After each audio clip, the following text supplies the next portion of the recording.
Hello दोस्तों, तो आज इस वीडियो में हम लोग बात करने जा रहे हैं आईओटी के यूनिट 3 के बारे में। और जैसा कि मैंने यूनिट 1 एंड 2 की वीडियो को अपलोड कर रखा है, तो नहीं देखा है तो डिस्क्रिप्शन चेक करिए, प्लेलिस्ट का लिंक वहां पे अवेलेबल है। नोट्स चाहिए तो डिस्क्रिप्शन चेक करिए। आपके लिए मैंने वेबसाइट लाया है जहां पे आप इंटरव्यू की प्रिपरेशन और एकेटीव से रिलेटेड जो भी कंटेंट है आप वहां पे फाइंड कर सकते हैं और अपनी प्रिपरेशन कर सकते हैं। तो फटाफट डिस्क्रिप्शन हमेशा चेक कर लिया करिए, मैं आपके लिए बहुत इंपॉर्टेंट लिंक्स वहां पे ऐड कर दिया करता हूं। ओके, तो चलो यूनिट 3 के कॉन्सेप्ट को हम लोग क्लियर करते हैं। हेलो दोस्तों, तो आज की इस वीडियो में हम लोग बात करने जा रहे हैं इंटरनेट ऑफ थिंग के यूनिट 3 के बारे में। और इस यूनिट का नाम है network and communication aspects in IoT. Okay, तो चलो इसको हम लोग शुरू करते हैं।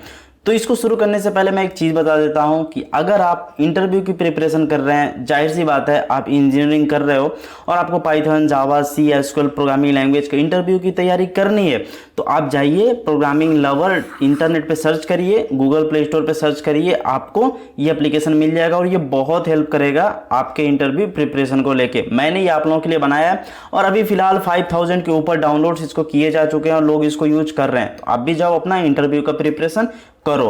ओके, चलो अब हमेशा की तरह जान लेते हैं कि इस पूरे वीडियो में किन किन टॉपिक्स के बारे में हम लोग डिस्कस करने जा रहे हैं। तो सबसे पहले आपका होगा इसमें कि roles of network for IoT deployment, not development, deployment, wireless medium access issues की बात करेंगे, MAC protocol used in sensor network की बात करेंगे, schemes of MAC protocol, routing protocol and types की बात करेंगे, नाइबर नोड डिस्कवरी की बात करेंगे जिसे शॉर्ट में एनएनडी बोलते हैं, एनएनडी बोलते हैं, methods used in node discovery, node discovery में कौन कौन से मेथड्स यूज करते हैं उसके बारे में बात करेंगे, डेटा एग्रीगेशन एंड उसके अप्रोच के टाइप्स की बात करेंगे, डेटा डिसेमिनेशन एंड मेथड्स की बात करेंगे। एंड हमेशा की तरह ये वीडियो हम लोग की हैप्पी एंडिंग हो जाएगी और आपके चेहरे पर एक प्यारी सी स्माइल होगी कि हाँ, मेरा यूनिट 3 पूरा का पूरा कंप्लीट हो गया और एग्जाम में फाड़ के आऊँगा। ओके, चलो तो सबसे पहले हम बात करते हैं roles of network for IoT deployment. Okay, तो चलो हम समझते हैं सबसे पहला चीज डिवाइस कनेक्टिविटी। आपको मैं आईओटी के बारे में स्टार्टिंग के यूनिट्स में बताया था कि एक्चुअल में क्या होता है कि जो भी डिवाइस है, इलेक्ट्रॉनिक जो भी डिवाइस है, अगर उसको इंटरनेट से कनेक्ट कर देते हैं तो वही आईओटी डिवाइस है।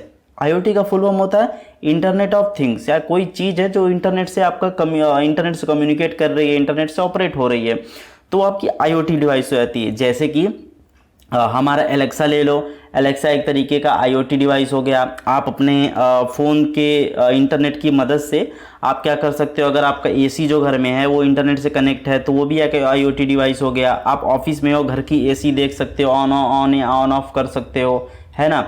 आपका जो कंप्यूटर है और आपका जो आपका सीसीटीवी कैमरा आपके घर में जो लगा है ना, तो अगर वो इंटरनेट की मदद से आप अपने ऑफिस से या कहीं दूर गए हो, आप वहाँ से एक्सेस कर पा रहे हो, उसको मूव कर पा रहे हो, तो वो भी एक आईओटी डिवाइसेस है ना। तो मैं आपको बहुत सारे एग्जांपल बता दिया, तो उसी में अब बात करने जा रहे हैं हम रोल ऑफ नेटवर्क, यानी नेटवर्क का क्या रोल है आईओटी डिप्लॉयमेंट जो भी डिवाइसेस में होती हैं, राइट। तो सबसे पहला आता है कि डिवाइस की कनेक्टिविटी को मेंटेन करना। तो पहला डिवाइस कनेक्टिविटी आता है। तो यहाँ पर देखो, networks enable various IoT devices to connect with each other and central system allowing seamless data exchange. यानी नेटवर्क जो होता है, ये जो भी आईओटी डिवाइसेस होती हैं, 2-3 जितने भी आईओटी डिवाइसेस होती हैं, उनको एक दूसरे से कनेक्ट करता है ताकि वो डेटा का एक्सचेंज कर सके। अब जैसे देखो, आपके घर में एक लाइट होती है, लाइट लगाते हो ना, रूम में एक लाइट लगाते हो, और एलेक्सा आपके फ़ोन से आप एलेक्सा कनेक्टेड होती है आपके अकाउंट से, तो आप एलेक्सा को बोलते हो Alexa change the light colour, तो वो लाइट का कलर चेंज कर देगी। आ रही है मार्केट में भी ऐसी लाइट से आ रही हैं कि वो पिंक, ब्लू और रेड ऐसी लाइट रहेंगी। आप एलेक्सा को बोलोगे Alexa change the light colour, तो वो चेंज कर देगी लाइट का कलर, राइट। तो ये सारी चीज़ें कैसे हो रही हैं, आप मुंह से बोलो एलेक्सा कैसे सुन रही है, अब वो कैसे कम्युनिकेट कर रही है उस बल्ब से, है ना। तो ये सारी चीज़ें हैं। सेकंड पॉइंट देखो, this connectivity is essential for IoT devices to operate and share real time information. तो रियल टाइम इंफॉर्मेशन का मतलब क्या है कि कोई लैगिंग नहीं है कि मान लो अगर फ़ोन पे आप कैमरा का कोई देख रहे हो, अगर उस जो वीडियोस आपके पास आपके कैमरे की जा रही है वो 5 मिनट लेट करके जा रही हैं, तो क्या मतलब है भाई? चोर तो चोरी करके उठा ले जाएगा, आप देखोगे बाद में, है ना। तो यानी कि जो IoT डिवाइस है वो नेटवर्क से कनेक्टेड है और दूसरी डिवाइसेस से कनेक्टेड है और वो रियल टाइम पे इंफॉर्मेशन शेयर कर रही है। जैसे कि 10 रूम में आप कैमरे लगाए हो और एक मॉनिटर आपके पास है, उस मॉनिटर में सारे कैमराज के आपके सारे स्क्रीन दिख रहे हैं और सारे आपके वायरलेस हैं, और जो भी कैमराज आप सारे जगह पे लगाए हो, तो जो भी चीज़ आप मॉनिटर पे देख रहे हो वो रियल टाइम पे देख रहे हो, यानी कि सारी डिवाइसेस एक दूसरे से सिंक होकर कम्युनिकेट कर रही हैं, है ना। तो ये सारी चीज़ें होती हैं, तो डिवाइस की कनेक्टिविटी बहुत इंपॉर्टेंट है। सेकेंड पॉइंट देखो, डेटा ट्रांसमिशन। डेटा ट्रांसमिशन मतलब डेटा भेजना, ट्रांसमिट करना। ओके, तो पहला पॉइंट देखो, networks facilitate the transmission of data collected from IoT devices to cloud server और डेटा सेंटर्स।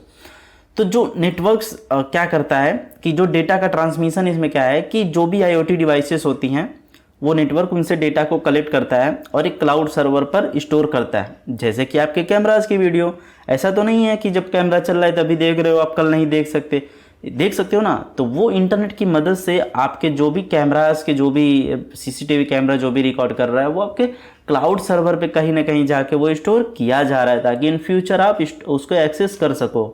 सेकेंड पॉइंट देखो, this data flow is necessary for analysis, monitoring and decision making. So what we do, if our camera sending the data to the server with the help of network internet connection, then what we can do with those data? तो हम उस पर analysis कर सकते हैं, monitor कर सकते हैं, डिसीजन मेकिंग कर सकते हैं कि हमारे दुकान में कितने कस्टमर्स आए, कल को अगर कोई चोरी हो गया, है ना, तो हम उससे पता लगा सकते हैं कि अच्छा कल चोरी हुआ था तो देख लेते हैं कल क्या हुआ था कैमरे में। तो ये सारी चीज़ें मॉनिटरिंग के तौर पे भी सारी चीज़ें कर सकते हो। तीसरा पॉइंट देखो, सिक्योरिटी एंड डेटा प्रोटेक्शन। तो भाई जब कभी भी इंटरनेट की दुनिया में बात की जाती है तो सिक्योरिटी टॉप प्रायोरिटी पे आती है। हमें सिक्योरिटी को अवॉइड नहीं करना चाहिए। Why we use WhatsApp, right. तो हम लोग वहाँ पे देखते हैं यार एंड टू एंड इंक्रिप्शन है, डेटा कहीं जा नहीं रहा है, हम जिसको भेज रहे हैं वही पढ़ रहा है ना, तो तभी तो यूज कर रहे हैं उसको। मैंने एक जस्ट एग्जांपल दिया कि जहाँ पे हम लोग को सिक्योरिटी दिखती है वहीं पे जाते हैं, घूमने फिरने भी वहीं जाते हैं, वही प्लेटफॉर्म भी हम लोग यूज करते हैं, है ना। तो पहला पॉइंट देखो, networks in IoT deployment play a role in securing data through encryption and authentication method. यानी जो डेटा आपका ट्रांसमिट होता है वो एज इट इज़ ट्रांसफर नहीं होता है, उसको इंक्रिप्शन टेक्नोलॉजी यूज करके उसको ऐसे कोड में कन्वर्ट कर दिया जाता है जो रीडेबल ना हो, ह्यूमन रीडेबल ना हो। एंड ऑथेंटिकेशन मेथड्स यूज किया जाता है, यानी एक ऑथेंटिकेटेड बंदा किसी चीज़ के थ्रू लॉगिन करके ही email ID, password, user name, password के थ्रू लॉगिन करके ही चीज़ों को एक्सेस कर सकता है। ओके, तो पता रहेगा कि कोई ट्रस्टेड बंदा ही एक्सेस कर रहा है इसको। Network security is vital to protect sensitive information from unauthorized access and cyber threats. अब मुझे बताओ कि कोई ऐसी जगह पे जहाँ पे बहुत सारा पैसा रखा गया हो और वहाँ का CCTV कैमरा लीक हो जाए और पब्लिक हो जाए या कोई हैक करके देख ले, तो ये बताओ वो बहुत बड़ा थ्रेट हो सकता है कि नहीं हो सकता, ये बताओ। यानी और कहीं की लाइट को मान के चलो IoT डिवाइस से कनेक्ट की करके उसे कंट्रोल की जा रही है और आप उसको हैक करके लाइट ही सब बंद कर दो तो पार्टी की ऐसी की तैसी हो जाएगा वहाँ पे, राइट। कोई डोर है जो कहीं से उसको एक्टिवेट करने पे ही ओपन होता है, अगर उसे आप कंट्रोल कर लो तो बिना बताओ हैक कर लो तो क्या होगा। तो यानी कि वहाँ पे सिक्योरिटी एंड डेटा प्रोटेक्शन बहुत इंपॉर्टेंट हो जाता है, ओके, ताकि अनऑथराइज्ड एक्सेस से बचा जा सके। उसके बाद देखो, इंटरऑपरेबिलिटी होता है। इंटरऑपरेबिलिटी अक्रॉस डिवाइसेस, सारे डिवाइसेस जो होती हैं एक दूसरे से इंटरऑपरेबल होती हैं। तो मतलब क्या है, पहला पॉइंट देखो, networks provide a common platform for different IoT devices and protocols to communicate with each other। जितनी भी IoT डिवाइसेस होती है उनको एक कॉमन प्लेटफॉर्म प्रोवाइड किया जाता है सारे IoT डिवाइसेस को, और एक प्रोटोकॉल प्रोवाइड किया जाता है जिसकी मदद से वो एक दूसरे से कम्युनिकेट कर सके, राइट। तो कई IoT डिवाइसेस एक साथ मिलके ही किसी काम को करने के लिए की जाती हैं। जैसे मान लो एक अलार्म है, अलार्म सिस्टम आप बनाए हो, तो अलार्म सिस्टम कैसे काम करेगा, तो आपने एक वायरलेस सीसीटीवी कैमरा लगाया तो बाहर कोई किसी बंदे को देखेगा, अगर सस्पिशियस एक्टिविटीज़ लगती है बाहर तो वो वहाँ से डेटा सेंड करेगा कोई एक सेंट्रल सिस्टम के पास, जहाँ पे वो डेटा जाके एनालिसिस होगा, फिर वो डेटा होगा तो फिर इंटरनेट की मदद से वो इन्फॉर्मेशन अलार्म सिस्टम के पास जाएगी, तो अलार्म सिस्टम इन्फॉर्मेशन गेट करेगा कि हाँ ये प्रॉब्लम है, तो वो ट्रिगर करेगा, बोलने लगेगा। यानी कि सारी चीज़ें एक दूसरे से कम्युनिकेट होनी चाहिए, कनेक्टेड होनी चाहिए, एक प्रोटोकॉल होना चाहिए। प्रोटोकॉल मतलब रूल्स होते हैं, बस इतना समझ लो। अरे ऐसे याद कर लो भाई कि जैसे किसी सीएम पीएम से मिलना होता है तो एक प्रोटोकॉल फॉलो करना होता है, तो वो प्रोटोकॉल होता क्या है यार, एक नियम, रूल्स ही तो होते हैं यार वो, कि आप जब तक ये रूल फॉलो नहीं करोगे तब तक आप पीएम से मिल नहीं सकते, है ना, इतना टाइम मिलेगा आपको, ऐसे आओगे, ये वेरिफिकेशन वो वेरिफिकेशन, है ना, ये चीज़ें। तो ऐसे ही आईओटी डिवाइसेस के अंदर भी प्रोटोकॉल्स होते हैं, भैया तुम्हें 2 मिनट ये यूज करना है, तुम्हें इतनी फाइल साइज यूज करनी है, राइट, तुम्हें इतने टाइम बाउंडेशन में ट्रिगर करना है, तो बहुत सारी चीज़ें वहाँ पे होती हैं, राइट। तो वो एक दूसरे से कम्युनिकेट करती हैं। सेकंड पॉइंट देखो, this interoperability allows devices to work together within the same ecosystem. तो सेम इकोसिस्टम में ये अनुमति देता है कि भैया तुम काम करो, एक दूसरे के साथ मिलके काम करो। फिफ्थ पॉइंट देखो, remote access and control. IoT networks allow devices to access and control remotely मैंने वही बताया कि आप अपने घर, अपने ऑफिस से कोई कैमरा ऑफिस में लगाए हो, या घर में आपके कोई, मतलब अगर आप उस ऑफिस को ऑन करते हो तब मैं बोला, या घर पे अगर कोई कैमरा आप लगाए हो तो अगर उसको आप अपने ऑफिस से देखना चाहते हो, या आप 2-4 हज़ार किलोमीटर दूर पहुंच गए हो, तो भी रिमोटली कंट्रोल करके अपने कैमरे को मूव करके आप क्या कर सकते हो, सारी वीडियोस देख सकते हो, right. And enabling users to manage systems and devices from anywhere. So you can control your all systems, all camera, you can turn off your AC, you can turn off your lights, anything you can do remotely from anywhere if you connected with internet, right? तो ये चीज़ आप यहाँ पे कर सकते हो। Second point देखो, this feature is critical for applications like home automation and industrial control. तो थोड़ा ये क्रिटिकल होता है होम ऑटोमेशन में और जो भी इंडस्ट्रियल कंट्रोल वगैरह में होता है, राइट। तो ये थोड़ा क्रिटिकल होता है, वहाँ पे कभी इंटरनेट की प्रॉब्लम हो जाती है यार, कभी कनेक्शन इशू प्रॉब्लम कुछ आ जाती है, लेकिन थोड़ा क्रिटिकल होती है, ऐसा नहीं कि पॉसिबल नहीं भाई, यूज किया जा रहा है आज के टाइम पे। होम ऑटोमेशन और स्मार्ट सिटी वगैरह में बहुत सारी चीज़ जगह पे ये सारी चीज़ें इम्प्लीमेंट की जा रही हैं, है ना। 6 पॉइंट देखो, स्केलेबिलिटी, स्केल करना यानी फैलना। जैसे मान के चलिए आप 5 लोग हो, किसी प्रोजेक्ट पे काम कर रहे हो, अगर कल को 10 ज़रूरत पड़ी तो 10 पे भी आप स्केल कर सकते हो, 10 लोग ज्वाइन हो सकते हो, यानी कि 5 लोग और ऐड हुए, यानी कि स्केल किए आप लोग, राइट। अच्छा ये बताओ, घर के टाइम पे जब बाढ़ आती है, गांव के टाइम पे, है ना, तो जब बाढ़ आती है तो हम लोग क्या करते थे, पहले जाते थे वहाँ पे, देखते थे अच्छा आज पानी यहाँ तक आया, तो कुछ लोग लकड़ी होता है ना, लकड़ी डंडा, वो वहाँ पे गड्ढे में उसको डाल देते थे और कहते थे कि देखते हैं कल तक पानी आता है कि नहीं आता यहाँ तक। और भाई कल जाते थे, देखते थे अरे यार पानी तो यहाँ तक आ गया, है ना, मतलब नदी, मतलब कितना मज़ा आता था वो सारी चीज़ें। मतलब अगर आप कभी किए हो ऐसा तो कमेंट करके मुझे बताना कि हाँ सर मैंने किया है ऐसा, पानी वाला, रिवर वाला, मतलब ऐसे लिख देना कि रिवर वाला मैंने किया है, ऐसे लिख देना, कमेंट कर देना, तो मुझे पढ़ के अच्छा लगेगा कि हाँ इतने लोगों ने किया है। या जस्ट फ़नी वे में पढ़ाई करते हैं ना, सीरियस में क्या, सीरियस तो सब लोग पढ़ाते हैं। उसके बाद चलो पहला पॉइंट देखते हैं। IoT networks support the scalability of deployments by allowing more devices to join and operate efficiently।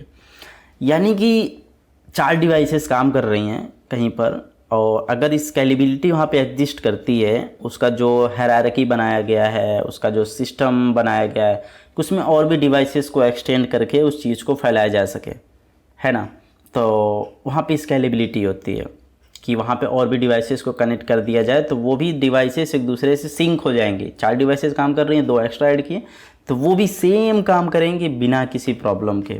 Okay, then second point देखो, as IoT ecosystem grow, networks adapt to support increased data and device connection.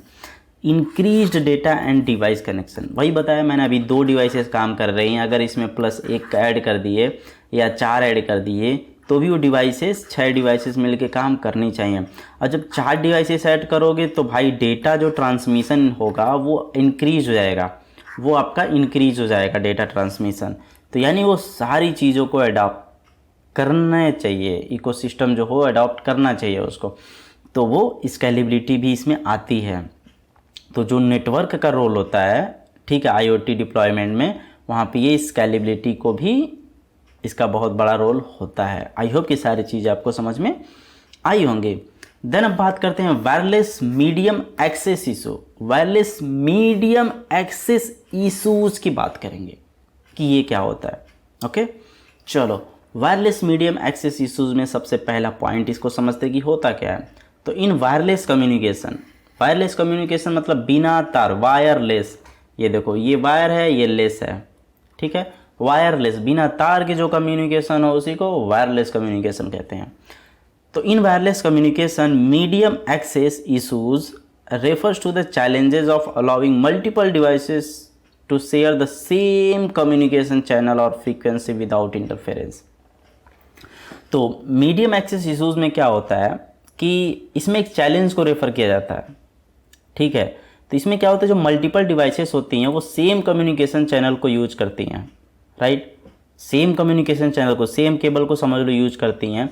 तो जब वो data को transfer करती हैं, जो जिस level पे फ्रीक्वेंसी में डेटा ट्रांसफ़र करती हैं, यानी कि बिना इंटरफेरेंस के ही वो डेटा को ट्रांसफ़र करें।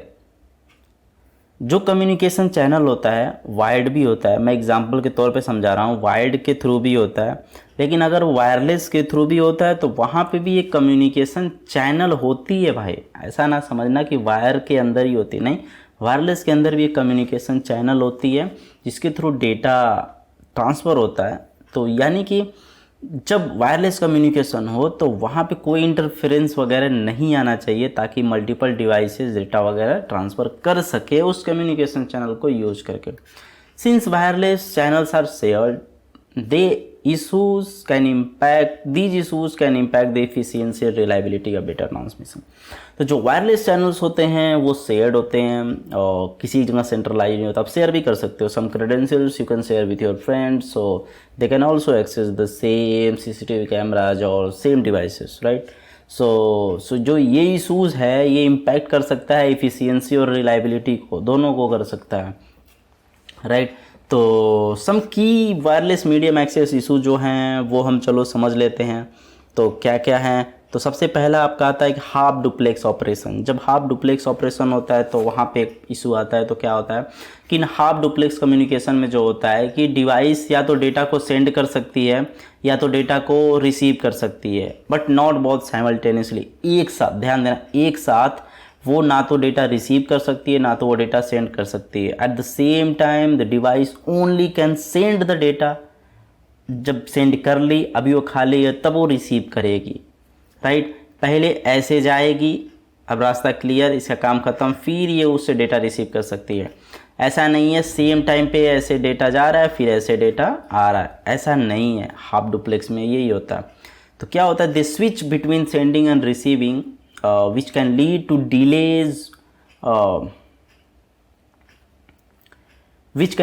delays but is more efficient in environments where simultaneous communication is unnecessary। कुछ ऐसी जगह पे हैं जहाँ पे आपको रिक्वायरमेंट है कि साइमल्टेनियसली कम्युनिकेशन हो, तो वहाँ पे प्रॉब्लम हो सकती है। लेकिन कहीं पे आपको साइमल्टेनियसली कम्युनिकेशन नहीं कराना है, data eight the same time पे नहीं आना जाना चाहिए आपको, तो वहाँ पे तो अननेसेसरी हो जाएगा कुछ दूसरी चीज़ों को यूज़ करना, तो वहाँ के लिए हाफ डुप्लेक्स अच्छा है। लेकिन जहाँ पे साइमल्टेनियस कन्वर्सेशन हो रहा है, डेटा आ रहा है, तो वहाँ पे हाफ डुप्लेक्स प्रॉब्लम करेगा। अगर नहीं है तो ये प्रॉब्लम नहीं करेगा, चलेगा भाई। तो एग्जांपल के तौर पे जैसे हम ले सकते हैं कि वॉकी टॉकी देखते हो ना, बात करते हैं जो, वही वॉकी टॉकी, जहाँ पे एक पर्सन एक टाइम पे बोल सकता है, दूसरा बंदा फिर एक टाइम पे बोलेगा, एक सुनेगा, अगर वो पूरा बात बोल लिया फिर वो बोलेगा, नहीं तो घौच पोच हो जाएगा। मतलब clear communication at the same time, if I am talking with you and at the same time when you are talking with me, then क्या होगा कि घौच पोच मतलब समझ ही नहीं आएगा, एक दूसरे की आवाज़ ही नहीं समझ पाओगे फिर भाई, कुछ कुछ पार्ट जाएगा, कुछ कुछ पार्ट उसका आएगा, उसमें कुछ कुछ हो जाएगा, समझ में नहीं आएगा, राइट। तो ये चीज़ें हैं इसमें। सेकंड पॉइंट देखो, limited bandwidth. Wireless channels have limited capacity, certain amount of data can be sent at once. तो उनके पास एक लिमिटेड कैपेसिटी होती है, जो भी वायरलेस चैनल्स होते हैं, मतलब भाई आपके ऊपर डिपेंड करता है कितनी कैपेसिटी कर सकते हो। तो एक लिमिटेड कैपेसिटी होती है, कितना ही डेटा आप एक टाइम पे सेंड कर सकते हो, राइट। तो ये चीज़ें होती हैं इसमें। तीसरे पॉइंट की बात करते हैं हम लोग, टाइम वेरिंग चैनल। इसमें टाइम वेरी करता है तो क्या है, और time varying channel means the quality of communication channel changes over time due to factors like movement, weather and interference. तो जो टाइम वेरिंग चैनल्स होता है, इसका मतलब ये है कि जो कम्युनिकेशन चैनल की जो क्वालिटी होती है वो टाइम के हिसाब से चेंज होती रहती है। जैसे कि कभी मूवमेंट हो रहा है डिवाइसेस का, जहाँ पे सिग्नल्स नहीं आते हैं, वायरलेस में आता है ना इशू ये। वेदर्स कभी ख़राब होती है तो यार कुछ डिवाइसेस काम नहीं अच्छे से करती हैं, यहाँ पे खुद का इंटरनेट नहीं काम करता है सही से, तो इंटरफेरेंस, ये सारी चीज़ें अगर होती हैं तो वहाँ पे प्रॉब्लम आती है, राइट, कम्युनिकेशन में। In wireless network, this can affect signal strength and data quality leading to fluctuations in communication performance। तो इसमें क्या होता है कि जो सिग्नल की स्ट्रेंथ होती है उसको ये अफेक्ट करती है, जिससे प्रॉब्लम होती है। जैसे आप ही वीडियो कॉल पे करते हो, मौसम ख़राब हुआ, वीडियो क्वालिटी ख़राब हो जाती है, राइट। क्या होता है, इंटरनेट नहीं सही चलता है, डेटा नहीं सही ट्रांसमिट होता है, तो प्रॉब्लम आ जाती है फ़ोन में। भाई आपका फ़ोन भी तो एक IoT डिवाइस है यार, क्यों नहीं है ना। इंटरनेट से कनेक्ट है, एक डिवाइस है, इससे कंट्रोल करते हो, है यार इंटरनेट का IoT डिवाइस ये भी है। तो फोर्थ पॉइंट पे बात करते हैं, बर्स्ट चैनल एरर्स। तो ये क्या होता है, इसका पहला पॉइंट देखो, burst channel errors. Burst errors occur when a sequence of bits get corrupted. Sequence of bit, ध्यान देना, sequence of bits get corrupted all at once in a short time rather than occasional signal bit error. तो burst channel में क्या होता है, burst मतलब फटना, मतलब गुब्बारा उड़ रहा फटाक से मारे फट गया, यानी एक टाइम पे सारा खत्म, फुट गया, खत्म हो गुब्बारा। तो जो सीक्वेंस ऑफ बिट होती है, जो डेटा ट्रांसफर होता है सीक्वेंस ऑफ बिट में ट्रांसफर होता है, तो किसी एक शॉर्ट टाइम में फटाक से आपका बस्ट हो गया, फट गया, सारा डेटा करप्ट हो गया। यानी कि कोई सिंगल बिट एरर आए, यानी यहाँ बोल रहे हैं ना कि यानी कोई सिंगल बिट एरर आने से नहीं आया, बल्कि किसी शॉर्ट टाइम में आपका पूरा डेटा इस sequence of bit he corrupt हो गया, ठीक है। तो उसे बर्स्ट चैनल एरर बोलते हैं। These errors often result for sudden inference or signal loss and can disrupt data transmission requiring error correction method to recover the lost data। तो ये सडनली हो सकता है किसी इंटरफेरेंस या सिग्नल लॉस की वजह से, राइट, आपका डेटा ट्रांसमिशन डिसरप्ट हो सकता है, अचानक से हो सकता है भाई। तो इसमें कुछ मेथड्स होती है, डेटा करेक्शन टेक्निक्स होती है, राइट। तो रिकवरी करने के लिए लॉस्ट डेटा का, कहाँ तक डेटा गया था, ताकि वो डेटा को फिर से रिकवर किया जा सके। 6 पॉइंट देखो, पावर कंजम्पशन। पावर कंजम्पशन में क्या होता है, ये भी काफ़ी इंपॉर्टेंट है यार ये चीज़ वायरलेस में। तो wireless devices specially battery powered ones, तो ज़्यादातर वायरलेस डिवाइसेस बैटरी होती है उनके अंदर, तो नीड टू सेव पावर, उनको पावर सेव करना होता है। तो क्या होता है उसमें, frequently transmission drain battery life, so finding way to balance communication. तो उसमें क्या होता है कि जब ट्रांसमिशन डेटा का होता है तो बैटरी लाइफ क्या होती है, ड्रेन होती है। तो वो कम्युनिकेशन को बैलेंस करने के लिए क्या करते हैं कि रास्ते को ढूंढते हैं, वो कोई और तरीका ढूंढते हैं, तो बैटरी भी ड्रेन होती है। तो यानी कि वायरलेस मीडियम एक्सेस इशू, यानी कि अगर वायरलेस के थ्रू IoT डिवाइसेस जो कनेक्ट करके अगर एक्सेस करने की कोशिश करते हो तो क्या क्या इशूज़ आती हैं वो मैंने बताया। जैसे पावर कंजम्पशन आता है, बर्स्ट चैनल एरर आ जाता है, अचानक से डेटा गायब, और टाइम वेरिंग चैनल जैसे वेदर वगैरह हो तो वहाँ पे हो जाता है। लिमिटेड बैंडविड्थ होती है, यानी इतनी कैपेसिटी तक की डेटा आप 2 Mbps या 1 Mbps की स्पीड से ही भेज सकते हो, है ना। हाफ डुप्लेक्स, यानी एक टाइम पे डेटा आता है, एक टाइम पे डेटा जाता है, ऐसी चीज़ें आपकी होती है वहाँ पे। तो ये सारे कुछ इशूज़ आपको वहाँ पे देखने को मिलते हैं। आई होप कि चीज़ें समझ में आई होंगी आपको। देन अब बात करते हैं MAC protocol used in sensor network. MAC protocol, MAC का मैंने आपको कंप्यूटर सिस्टम सिक्योरिटी, अगर आप मेरी वीडियो देखे होगे तो वहाँ पे मैंने मैक के बारे में बहुत ज़्यादा बात किया, बताया मैंने कि कैसे मैक असाइन होता है। मैकबुक ना समझ लेना यार जो मैकबुक आता है ना वो ना समझ लेना कि एप्पल वाला मैं बात कर रहा हूँ, नहीं, इसका full form medium access control होता है, जो हर एक डिवाइसेस को एक एड्रेस प्रोवाइड किया जाता है ताकि उसको रिकॉग्नाइज़ किया जा सके जब कम्युनिकेशन होता है या इंटरनेट पे जो भी हो। IP एड्रेस पे करते हैं ना लोकेशन या डिवाइस को ट्रैक और वेबसाइट वगैरह जो होती है, ऐसे हर डिवाइसेस को मैक एड्रेस भी दिया जाता है, ताकि जब डिवाइस एक दूसरे डिवाइस से कम्युनिकेट करे तो उसका भी कुछ एड्रेस हो, उसका भी नाम हो, आधार कार्ड जैसा कुछ नंबर हो, ताकि पता किया जा सके, है ना। तो चलो मैक प्रोटोकॉल जो सेंसर नेटवर्क में यूज किया जाता है उसको देख लेते हैं एक बार।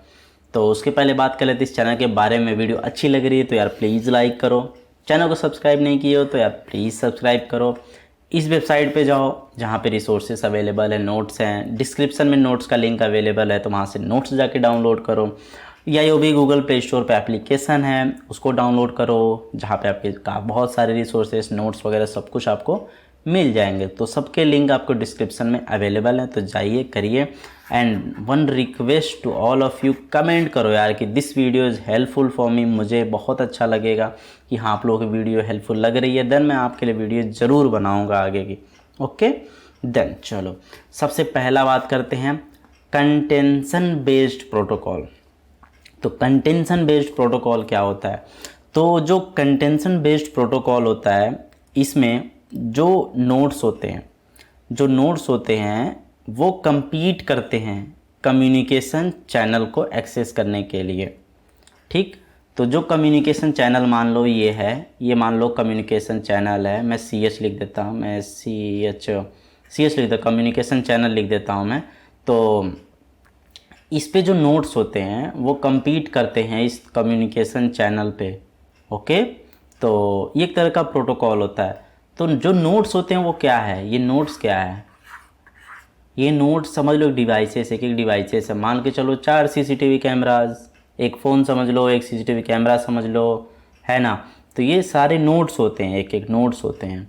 ओके, तो ये जो कम्युनिकेशन चैनल होता है इस पर एक दूसरे से ये compete करते हैं, मैं आगे तू आगे, मैं पीछे, इधर उधर, मतलब compete करके आगे बढ़ते हैं ये होता है। तो इस प्रोटोकॉल के अंदर जैसे कि कुछ प्रोटोकॉल जैसे HTTP हो गया, FTP हो गया, ये सब प्रोटोकॉल्स होते हैं ना। तो ऐसे ही कुछ जो प्रोटोकॉल्स इसमें जो होता है वो CSMA या CA होता है, जिसको carrier sense multiple access with collision avoidance बोलते हैं। तो ये वाला यहाँ पे यूज़ किया जाता है। ठीक है, कंटेंशन बेस्ड प्रोटोकॉल में ये वाला प्रोटोकॉल इसके अंदर यूज किया जाता है, जो नोड compete करते हैं कम्युनिकेशन चैनल पे। तो ये जो प्रोटोकॉल्स है, ये जो भी प्रोटोकॉल्स हैं ये बहुत ही सिंपल होते हैं, और जो लो ट्रैफिक सिचुएशंस होती है वहाँ पे बहुत अच्छे तरीके से ये लोग काम करते हैं। बट जब हाई ट्रैफिक नेटवर्क आता है तो वहाँ पे ये कोलाइड कर जाते हैं, कोलिजन हो जाता है। जैसे मान लो कि अभी 5 लोग हैं तो इस पर आराम से एक दूसरे से भागा दौड़ी करके सेम चैनल पे दौड़ रहे हैं, लेकिन अचानक से मान लो 50 नोड आ गए तो कैसे अपने से मारा मारी करके उधर ही रह जाएंगे, डेटा ही नहीं पहुँचेगा यार। तो हाई ट्रैफिक नेटवर्क के लिए प्रॉब्लम है, लेकिन सिंपल के लिए बेस्ट है यार, मतलब मस्त है, अपना चलता रहता है। ओके, सेकेंड पॉइंट देखो, scheduled based protocol. Scheduled based protocol में क्या होता है कि इसमें एक अलोकेटेड टाइम अलॉट कर दिया जाता है।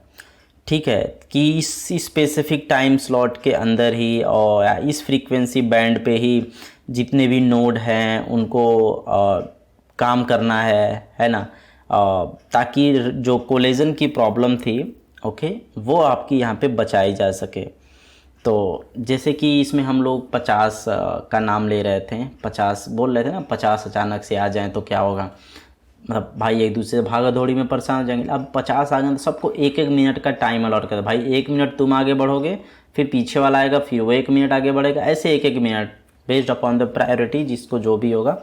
तो उसमें टाइम डिवाइड कर दिया जाता है हर किसी के लिए, ताकि कोलिजन से बचा जाता है इसमें।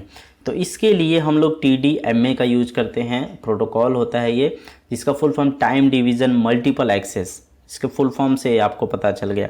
तो ये एक बहुत ही पॉपुलर एग्जांपल है, एग्ज़ाम में ज़रूर लिखना अगर ये आता है आपको। ठीक है, जहाँ पे जो भी नोड होते हैं ईच नोड को एक डेडिकेटेड टाइम स्लॉट दे दिया जाता है कि भाई तुम्हारा ये टाइम स्लॉट है, तुम ऐसे कम्युनिकेशन चैनल पे आगे बढ़ोगे, राइट। और जो ये प्रोटोकॉल्स होता है ये बहुत ही एनर्जी एफिशिएंट होता है और रिलायबल होता है। लेकिन यहाँ पे एक चीज़ ये है कि यहाँ पे सिंक्रोनाइजेशन की रिक्वायरमेंट होती है और ये थोड़ा मैनेज करना क्या होता है कि कॉम्प्लेक्स होता है। जैसे मान लो इसका नंबर आया, फिर इसका नंबर, फिर यानी कि इसमें सिंक्रोनाइजेशन का कॉन्सेप्ट रखना पड़ेगा। फिर किसका नंबर आएगा, कौन पास कर चुका, कौन नहीं आगे गया, है ना। तो इसमें सिंक्रोनाइजेशन को भी मैनेज करना पड़ेगा।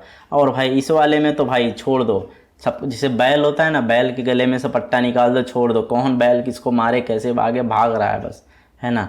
तो मैं एग्जाम्पल भाई देखो, कुछ लोग आप में से सोचोगे कि मैं क्या ऐसे बातें बोल देता हूँ। I want to just make funny this video so you all guys don't feel like this video is 1 hour long, समझ रहे हो। तो ऐसा ना सोचो, मज़े से पढ़ाई करो। और जो चीज़ हम लोग मज़े से पढ़ते हैं ना और रियल लाइफ से कनेक्ट करके पढ़ते हैं, वो चीज़ हमें याद रहती है यार, समझ रहे हो। तो इसलिए मैं बैल का एग्जांपल दिया। तो एग्ज़ाम में जाओगे, अच्छा मैक प्रोटोकॉल दिया, अरे बैल का गले का पट्टा खोल दो, अब बैल सब लगे भागने, अब कौन पहले पहुंचेगा, है ना। अच्छा कंटेंशन बेस्ड प्रोटोकॉल था वो, तो ऐसे याद करते हैं यार। देखो हम रट्टा मार के होते हैं क्लास में, कुछ लोग रट्टा मार के पास हो जाते हैं, लेकिन जब समझ के पढ़ोगे ना तो पूरी ज़िंदगी भर याद रहेगा आपको। और कहीं भी IoT डिवाइस अब कुछ भी देखोगे तो फटाक से रियल लाइफ से रिलेट कर पाओगे, राइट। तो ये बहुत इंपॉर्टेंट चीज़ होता है कि समझ के पढ़ाई करना। नंबर तो आ जाते हैं यहाँ, रट के भी लोग नंबर ला लेते हैं। ओके देन चलो तीसरा पॉइंट देखो, हाइब्रिड प्रोटोकॉल। तो हाइब्रिड प्रोटोकॉल एक्चुअल में क्या होता है कि हाइब्रिड नाम से हो गया ना कि जैसे मतलब होता है कि एक ऑफिस का एग्जांपल बोलता हूँ कि 5 दिन आपको ऑफिस जाना है, 2 दिन आप वर्क फ्रॉम होम कर रहे हो और 3 दिन आप वर्क फ्रॉम ऑफिस कर रहे हो, ठीक है। तो यानी कि इसे हम बोलते हैं, अगर ऐसा मोड है कि घर से भी काम कर सकते हो, ऑफिस से भी कर सकते हो, तो इसे हम हाइब्रिड मोड बोलते हैं। तो इसमें हाइब्रिड प्रोटोकॉल्स में क्या होता है कि इसमें ये कंटेंशन और शेड्यूल दोनों को यूज करता है, ये दोनों को यूज करता है हाइब्रिड प्रोटोकॉल। तो जो हाइब्रिड प्रोटोकॉल होता है वो कंटेंशन और शेड्यूल बेस्ड दोनों को यूज करता है। तो एग्ज़ाम में आप दोनों को उठा के चिपका दीजिएगा इसी में, और वहाँ पे ध्यान दीजिएगा प्रोटोकॉल जो फेमस है वो जेड मैक है, जेब्रा मैक बोलते हैं उसको। इस अप्रोच को यूज किया जाता है जो काफ़ी फ्लेक्सिबिलिटी और एफिशिएंसी प्रोवाइड करता है। और इसमें जैसे क्या होता है कि जैसे आपको बहुत ज़्यादा मतलब डेटा अचानक से आ गया तो वो क्या करता है, शेड्यूल को यूज कर लेता है। जब कुछ ऐसा आता है तो वो कंटेंशन को यूज कर लेता है। तो बेस्ड अपॉन द रिक्वायरमेंट जो भी होता है वो यूज करता है। ओके देन फोर्थ पॉइंट देखो, low power listening, LPL short में बोलते हैं, ये प्रोटोकॉल होता है। इसमें क्या होता है, तो जो लो पावर लिसनिंग होता है जिसे शॉर्ट में LPL बोलते हैं, तो ये स्पेशली डिज़ाइन किया गया है एनर्जी इफ़िशियंसी के लिए। मैं लिख देता हूँ, एनर्जी इफ़िशियंसी के लिए। ओके एनर्जी इफ़िशियंसी के लिए इसको यूज किया जाता है। ओके एनर्जी इफ़िशियंसी के लिए ओके तो उसके लिए यूज किया जाता है। और इसमें जो नोट्स होते हैं वो पीरियडिकली बस चेक करते हैं, चैनल को चेक करते हैं, ठीक है, किस चीज़ के लिए, एक्टिविटी के लिए। ओके और इसमें जो फेमस है वो बी मैक है, जिसे फुल फॉर्म बार्कली मैक बोलते हैं। ये यूज किया जाता है इसमें जाकि एनर्जी कंजम्पशन को रिड्यूस किया जा सके। ओके तो ये काफ़ी आइडल होते हैं सेंसर नेटवर्क पर, जहाँ पे आप बैटरी लाइफ को कंजर्व करना चाहते हैं, बचाना चाहते हैं, तो वहाँ पे इसको यूज किया जाता है। पांचवा देखो, क्लस्टर बेस्ड प्रोटोकॉल। तो क्लस्टर बेस्ड में क्या होता है, जो क्लस्टर बेस्ड प्रोटोकॉल्स होते हैं वो जो नेटवर्क होता है उसको क्लस्टर्स में डिवाइड कर देते हैं और एक लीडर नोड कर देते हैं जिसे क्लस्टर हेड करते हैं, जिससे कम्युनिकेशन को मैनेज करना होता है। जो मैनेज करना आसान हो जाता है तो उसको मैनेजमेंट करने के लिए लगा देते हैं। और इसमें जो प्रोटोकॉल यूज होता है, लीच होता है, एक काफ़ी ये फेमस है, ठीक है, जिसका full form low energy adaptive clustering hierarchy जिसे बोलते हैं। ये काफ़ी कॉमन एग्जांपल है जो कि एनर्जी को रिड्यूस करने के लिए इसको भी यूज किया जाता है, ताकि जो डायरेक्ट ट्रांसमिशन बेस स्टेशन पे जा रहा है उसमें एनर्जी वगैरह कम लगे। तो जो ये प्रोटोकॉल्स होते हैं ये बड़े नेटवर्क के लिए काफ़ी इम्पोर्टेंट होते हैं और काफ़ी इफ़िशियंट होते हैं बड़े नेटवर्क के लिए, और ये हायरार्किकल पैटर्न स्ट्रक्चर को फॉलो करते हैं। तो मैंने एक चीज़ बताया आपको, उसमें पीरियोडिकली बोला था, इसमें पीरियोडिकली चेकिंग होता है, एनर्जी एफिशिएंसी इसमें भी होता है, पीरियोडिकली होता है, और इसमें जो होता है वो आपका मैंने अभी जो बताया हायरार्किकल होता है। ओके, तो स्ट्रक्चर होता है। तो ऐसी चीज़ें आपको देखने के लिए मिल जाएंगे, और आप बना के अपनी लैंग्वेज में लिख देना। अब सिंपल के तौर पे मैं बताऊं तो इसमें मैंने क्या बताया आपको, कंटेंशन बेस्ड में कि जो नोट्स होते हैं कम ट्रैफिक हो, एक दूसरे से मार करते हैं, बैल गले से पट्टा निकाल के दौड़ा देते हैं। अब उसका अपोजिट इसमें मान लो, चलो बहुत सारे बैल जब दौड़ेंगे तो लड़ेंगे यार, यानी कि अब उसको बैल को एक एक टाइम असाइन कर दिया जाए, तो फिर वो शेड्यूल्ड बेस्ड में आ जाता है कि भैया शेड्यूल मतलब तुमको 1 मिनट, तुमको 1 मिनट, तुमको 1 मिनट। अब हाइब्रिड में जब आ गया तो कंटेंशन और शेड्यूल दोनों मिला के लिख देना। अब लो पावर लिसनिंग अगर में आएगा तो एनर्जी एफिशिएंसी की बात इसमें की जाती है, घुमा फिरा के इसको लिख देना। और उसके बाद BMAC एग्जाम्पल हाईलाइट करके काले से इसके से लिखना भाई, कि मतलब एग्जामिनर खुश हो जाए, मगन हो जाए।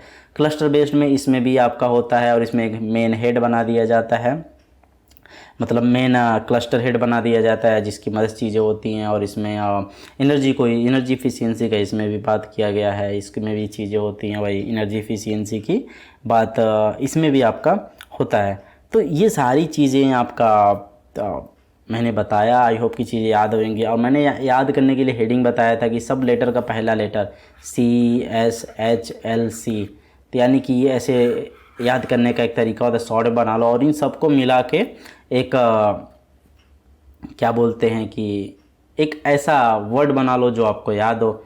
जैसे कि मान लो CHC हमारे गांव में होता है ना, CSC सेंटर, CSC LH कर लो या HL कर लो, है ना। CSC हल, CSC हल, CSC हल, CSC हल, ऐसे का CSC याद कर सकते हो, फिर हल बोल देना, मतलब ऐसे करके आप याद कर सकते हो। और भी वर्ड बना लग सकते हो अगर आपको इजी लग रहा हो कोई और वर्ड, तो ऐसे मैं आपको तरीका बता रहा हूँ एक। ओके, तो हम बात करने जा रहे हैं स्कीम्स ऑफ मैक प्रोटोकॉल। तो मैक प्रोटोकॉल के कौन कौन सी स्कीम्स होती है, चलो उसको समझने की कोशिश करते हैं और अच्छे से समझते हैं कि एक्चुअल में ये होता क्या है। तो यहाँ पर पहला पॉइंट देखो, फ्रीक्वेंसी डिवीज़न मल्टीपल एक्सेस, जिसको FDMA बोलते हैं, ठीक है। तो FDMA का ये फुल फॉर्म हो गया। तो अब भैया ये होता क्या है, तो पहला पॉइंट देखो, available frequency spectrum is divided into multiple frequency bands और चैनल। तो जो भी अवेलेबल फ्रीक्वेंसी स्पेक्ट्रम होती है वो मल्टीपल फ्रीक्वेंसी बैंड्स के चैनल में डिवाइड हो जाती है, राइट।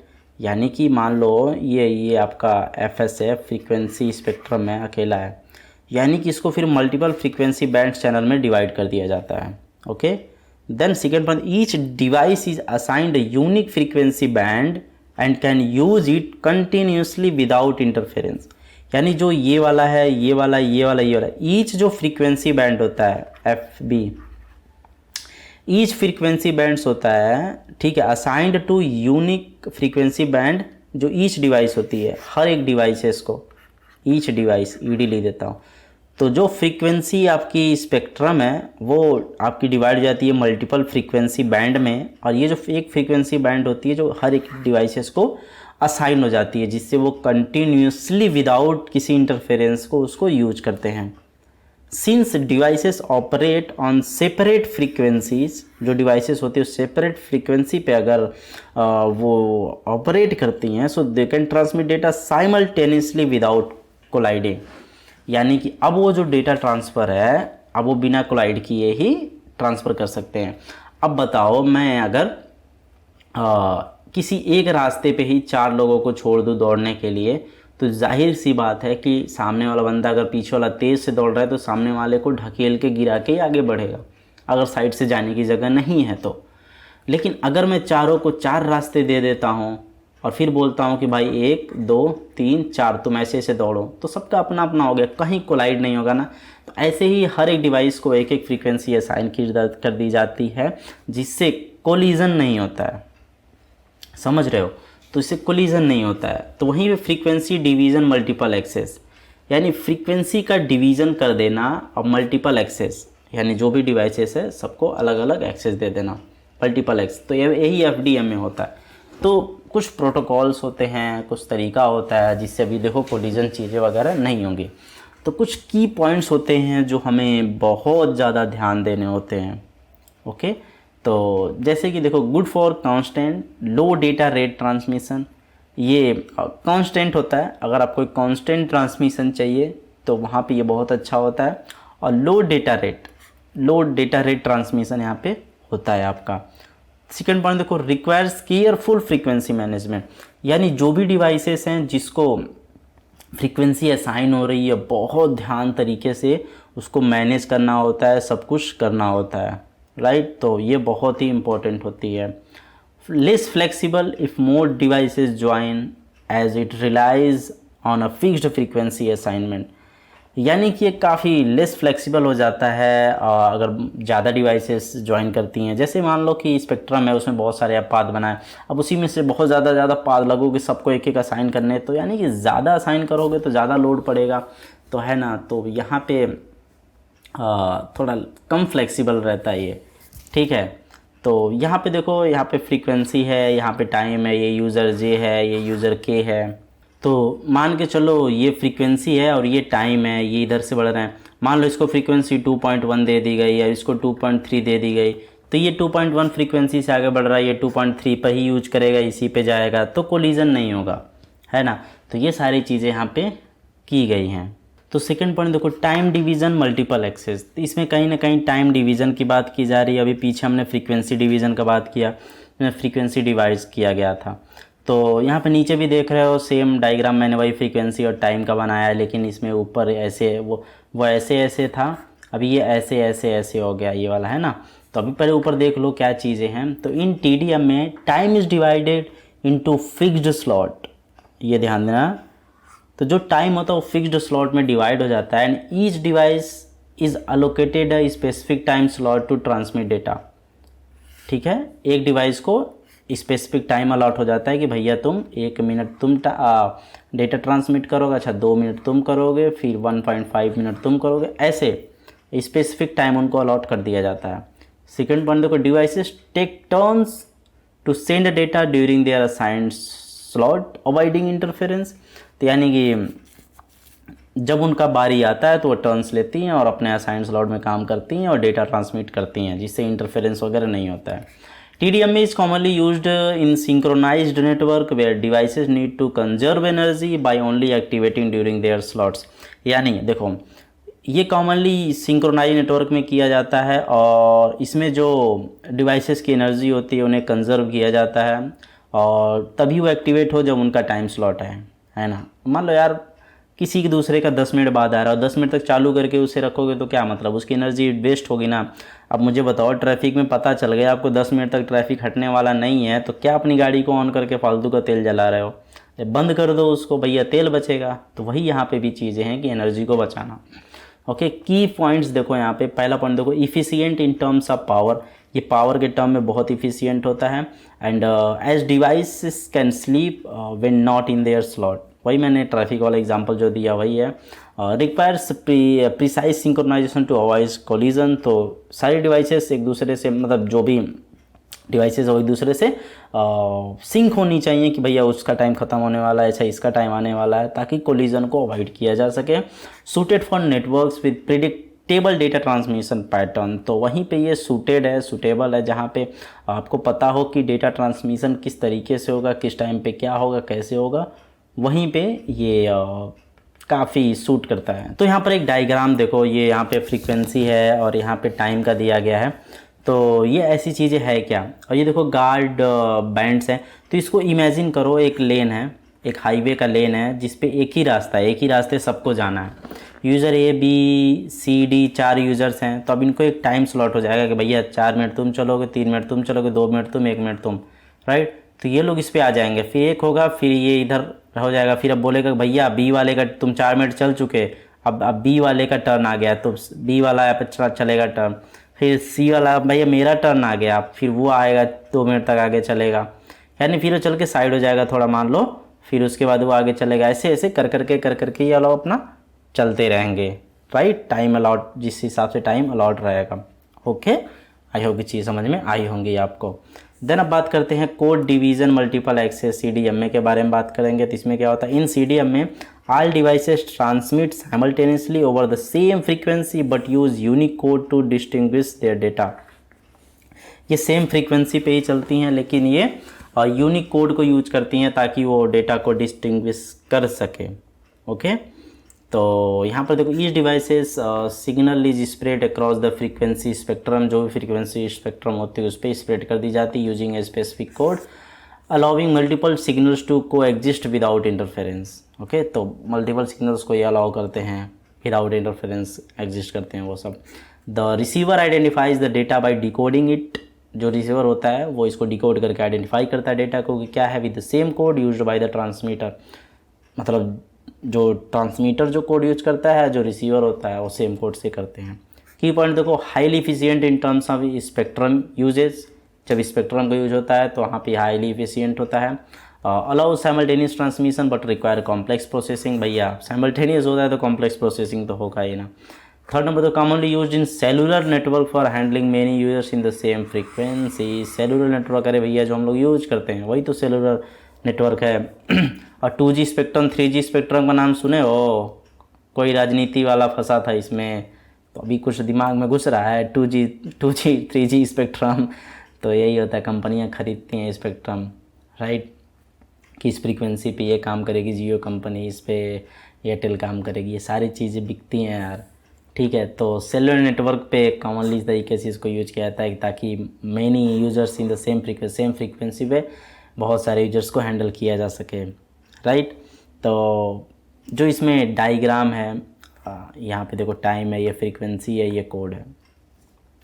तो इसमें जैसे देखो जो भी डिवाइसेस हैं, आप इमेजिन करो, जो भी कार का एग्जांपल ले लो, सेम रोड पे हैं, ठीक है, ये मान लो सेम रोड है, सेम रोड पे हैं, लेकिन जो भी कार है, अलग अलग कार, ईच कार जो है उनको एक नंबर दे दिया गया है, राइट, मतलब उनको एक नंबर दे दिया गया है जो कि रिसीवर, टोल गेट बोल सकते हो उसे, टोल गेट बोल सकते हो, जिनको यूज किया जाता है उसको डिफ्रेंशिएट करने में और हर एक कार को इंडिविजुअली प्रोसेस करने में।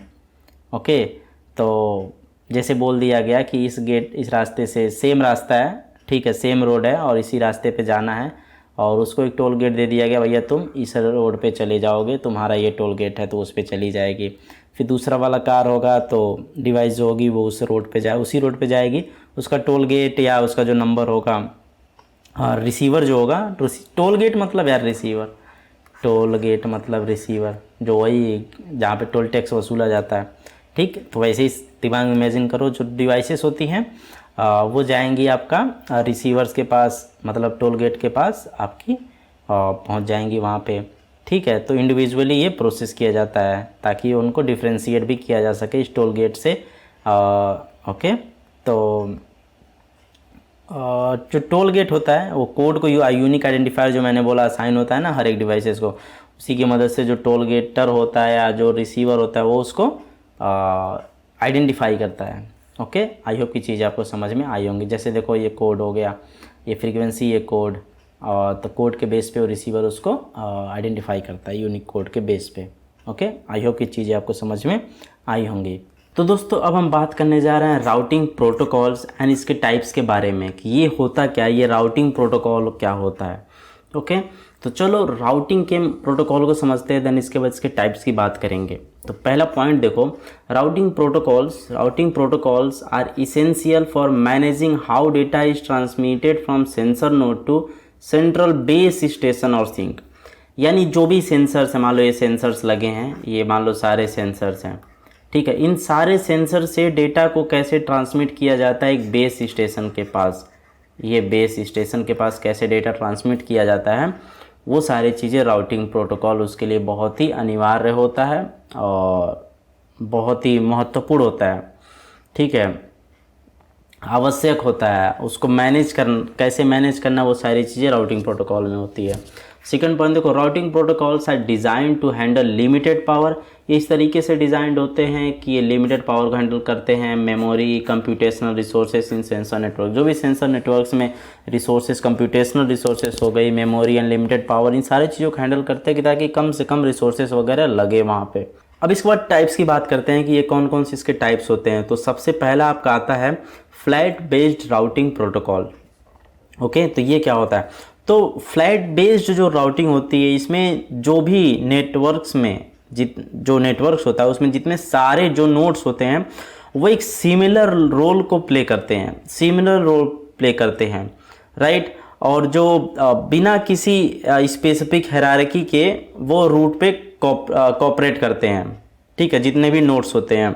तो ये जो प्रोटोकॉल्स हैं, फ्लैट बेस्ड राउटिंग प्रोटोकॉल्स है, ये डिज़ाइन किया गया है लार्ज नंबर ऑफ नोड्स जहाँ पे होते हैं ना, एक साथ जहाँ पे होते हैं, उस नेटवर्क के लिए इसको डिज़ाइन किया गया है, ताकि जो जितने भी नोड्स हैं वो equal energy and processing capabilities को वो क्या करते हैं कि उनके पास होती है। जितने भी नोड्स होते हैं उनके पास इक्वल एनर्जी है एंड प्रोसेसिंग कैपेबिलिटीज़ होती है। और एग्जांपल के तौर पे इसका फ्लडिंग प्रोटोकॉल होता है, फ्लडिंग प्रोटोकॉल होता है। तो इसमें बेसिकली फ्लडिंग प्रोटोकॉल में होता है क्या है कि इसमें एक जो भी नोड्स होते हैं, जो भी प्रत्येक नोड जो होते हैं वो सिंपली जो ब्रॉडकास्ट करते हैं, जो रिसीव डेटा होता है उसको ब्रॉडकास्ट करते हैं अपने नाइबर्स के पास, जो उसके आसपास होता है। जैसे मान लो बहुत सारे नोड्स हैं, बहुत सारे नोड्स एक दूसरे से कनेक्टेड हैं, तो ये नोड अपने नाइबर को ब्रॉडकास्ट करेगा, अपने नाइबर को ऐसे ब्रॉडकास्ट करेगा, ठीक है। तो इसमें क्या होता है कि डेटा डुप्लीकेशन की भी एक प्रॉब्लम कभी कभी आ जाती है और एनर्जी कंजम्पशन वगैरह ज़्यादा होता है, राइट। तो ये चीज़ हो गई फ्लैट बेस्ड में। हायरार्किकल बेस्ड राउटिंग प्रोटोकॉल क्या होता है? तो इसमें क्या होता है, जो हायरार्किकल बेस्ड प्रोटोकॉल होता है ना, तो ये जितने भी नोड्स होते हैं उनको ग्रुप कर देता है किसमें, क्लस्टर्स के अंदर। क्लस्टर्स क्या होता है कि जैसे मान लो बहुत सारे डिवाइसेस, मान लो 4-5 डिवाइसेस हैं, ठीक है, कि 4-5 डिवाइस एक दूसरे से कनेक्टेड है, तो ये एक क्लस्टर हो जाता है, ठीक है, एक क्लस्टर इसको बोलते हैं। तो जिसमें ग्रुप ऑफ नोड्स हैं, जैसे ग्रुप ऑफ नोड्स हैं, बहुत सारे नोड्स हैं, तो इनको मिला के क्लस्टर में बना दिया जाता है, ठीक है। तो इसमें क्या होता है कि जो प्रत्येक क्लस्टर्स जो होते हैं, ठीक है, जो प्रत्येक क्लस्टर्स जो होते हैं वो एक लीडर जो होता है उसमें क्लस्टर हेड जिसको बोलते हैं, मैं लिख देता हूँ, क्लस्टर हेड जो होता है उसको ये डेजिग्नेटेड होते हैं, ठीक है, उस पे ये अपना सारा जो भी डेटा है वहाँ पे भेजते हैं, ठीक। तो जो क्लस्टर हेड का फिर काम क्या होता है, क्लस्टर हेड जो होता है वो डेटा को एग्रीगेट करता है और उस डेटा को ट्रांसमिट करता है जो भी रिस्पेक्टिव क्लस्टर्स होती है बेस लोकेशन पे, राइट। तो वहाँ पे ये सारी चीज़ें ऐसे करता है। एग्जाम्पल के तौर पे इसका लीच होता है, लीच का फुल फॉर्म होता है low energy adaptive clustering hierarchy होती है। तो लीच क्या करता है कि जो भी नोड्स होते हैं उनको क्लस्टर्स में ऑर्गेनाइज करता है और जो क्लस्टर हेड होता है उसको रोटेट करता है, ताकि जो एनर्जी यूजेज हो वो इवेनली एक मतलब सेम लेवल पे ही सबके ऊपर वो डिस्ट्रीब्यूट हो क्लस्टर पे, राइट। तो ये चीज़ें होती हैं। तीसरा देखो लोकेशन बेस्ड राउटिंग प्रोटोकॉल। तो जो लोकेशन बेस्ड प्रोटोकॉल होता है ये फिजिकल पोजीशन यूज करता है किसका, नोड्स का, ताकि वो राउटिंग डिसीजन वगैरह कर सके, ओके। और इसमें एग्जांपल के तौर पे GPSR होता है। GPSR का फुल फॉर्म होता है ग्रिडी पेरीमीटर स्टेटलेस राउटिंग होता है। तो इस GPSR में जो भी नोड्स होते हैं, प्रत्येक नोड जो होते हैं वो फॉरवर्डिंग डिसीजंस पे काम करते हैं, फॉरवर्डिंग डिसीजंस बनाते हैं। और किस पे बनाते हैं, अपने नाइबर्स पे, जो भी आगे इनके नाइबर्स जो होते हैं उनके लोकेशन पे बनाते हैं, ठीक। और जो भी इनके क्लोजेस्ट नोड होते हैं डेस्टिनेशन के, जो जैसे मान लो कि ये डेस्टिनेशन है और ये बहुत सारे नोड्स हैं, तो ये नोड किसको डेटा भेजेगा, यानी कि यहाँ से क्लोज है इसका डेस्टिनेशन, तो ये इसको यहाँ भेजेगा, फिर यहाँ से यहाँ भेज देगा, पहुँचता फिर ये वाला यहाँ पे डेस्टिनेशन में पहुँच जाएगा डेटा। तो ऐसे ही ये सब काम करते हैं। अब उसके बाद आता है आपका डेटा सेंट्रिक राउटिंग प्रोटोकॉल होता है।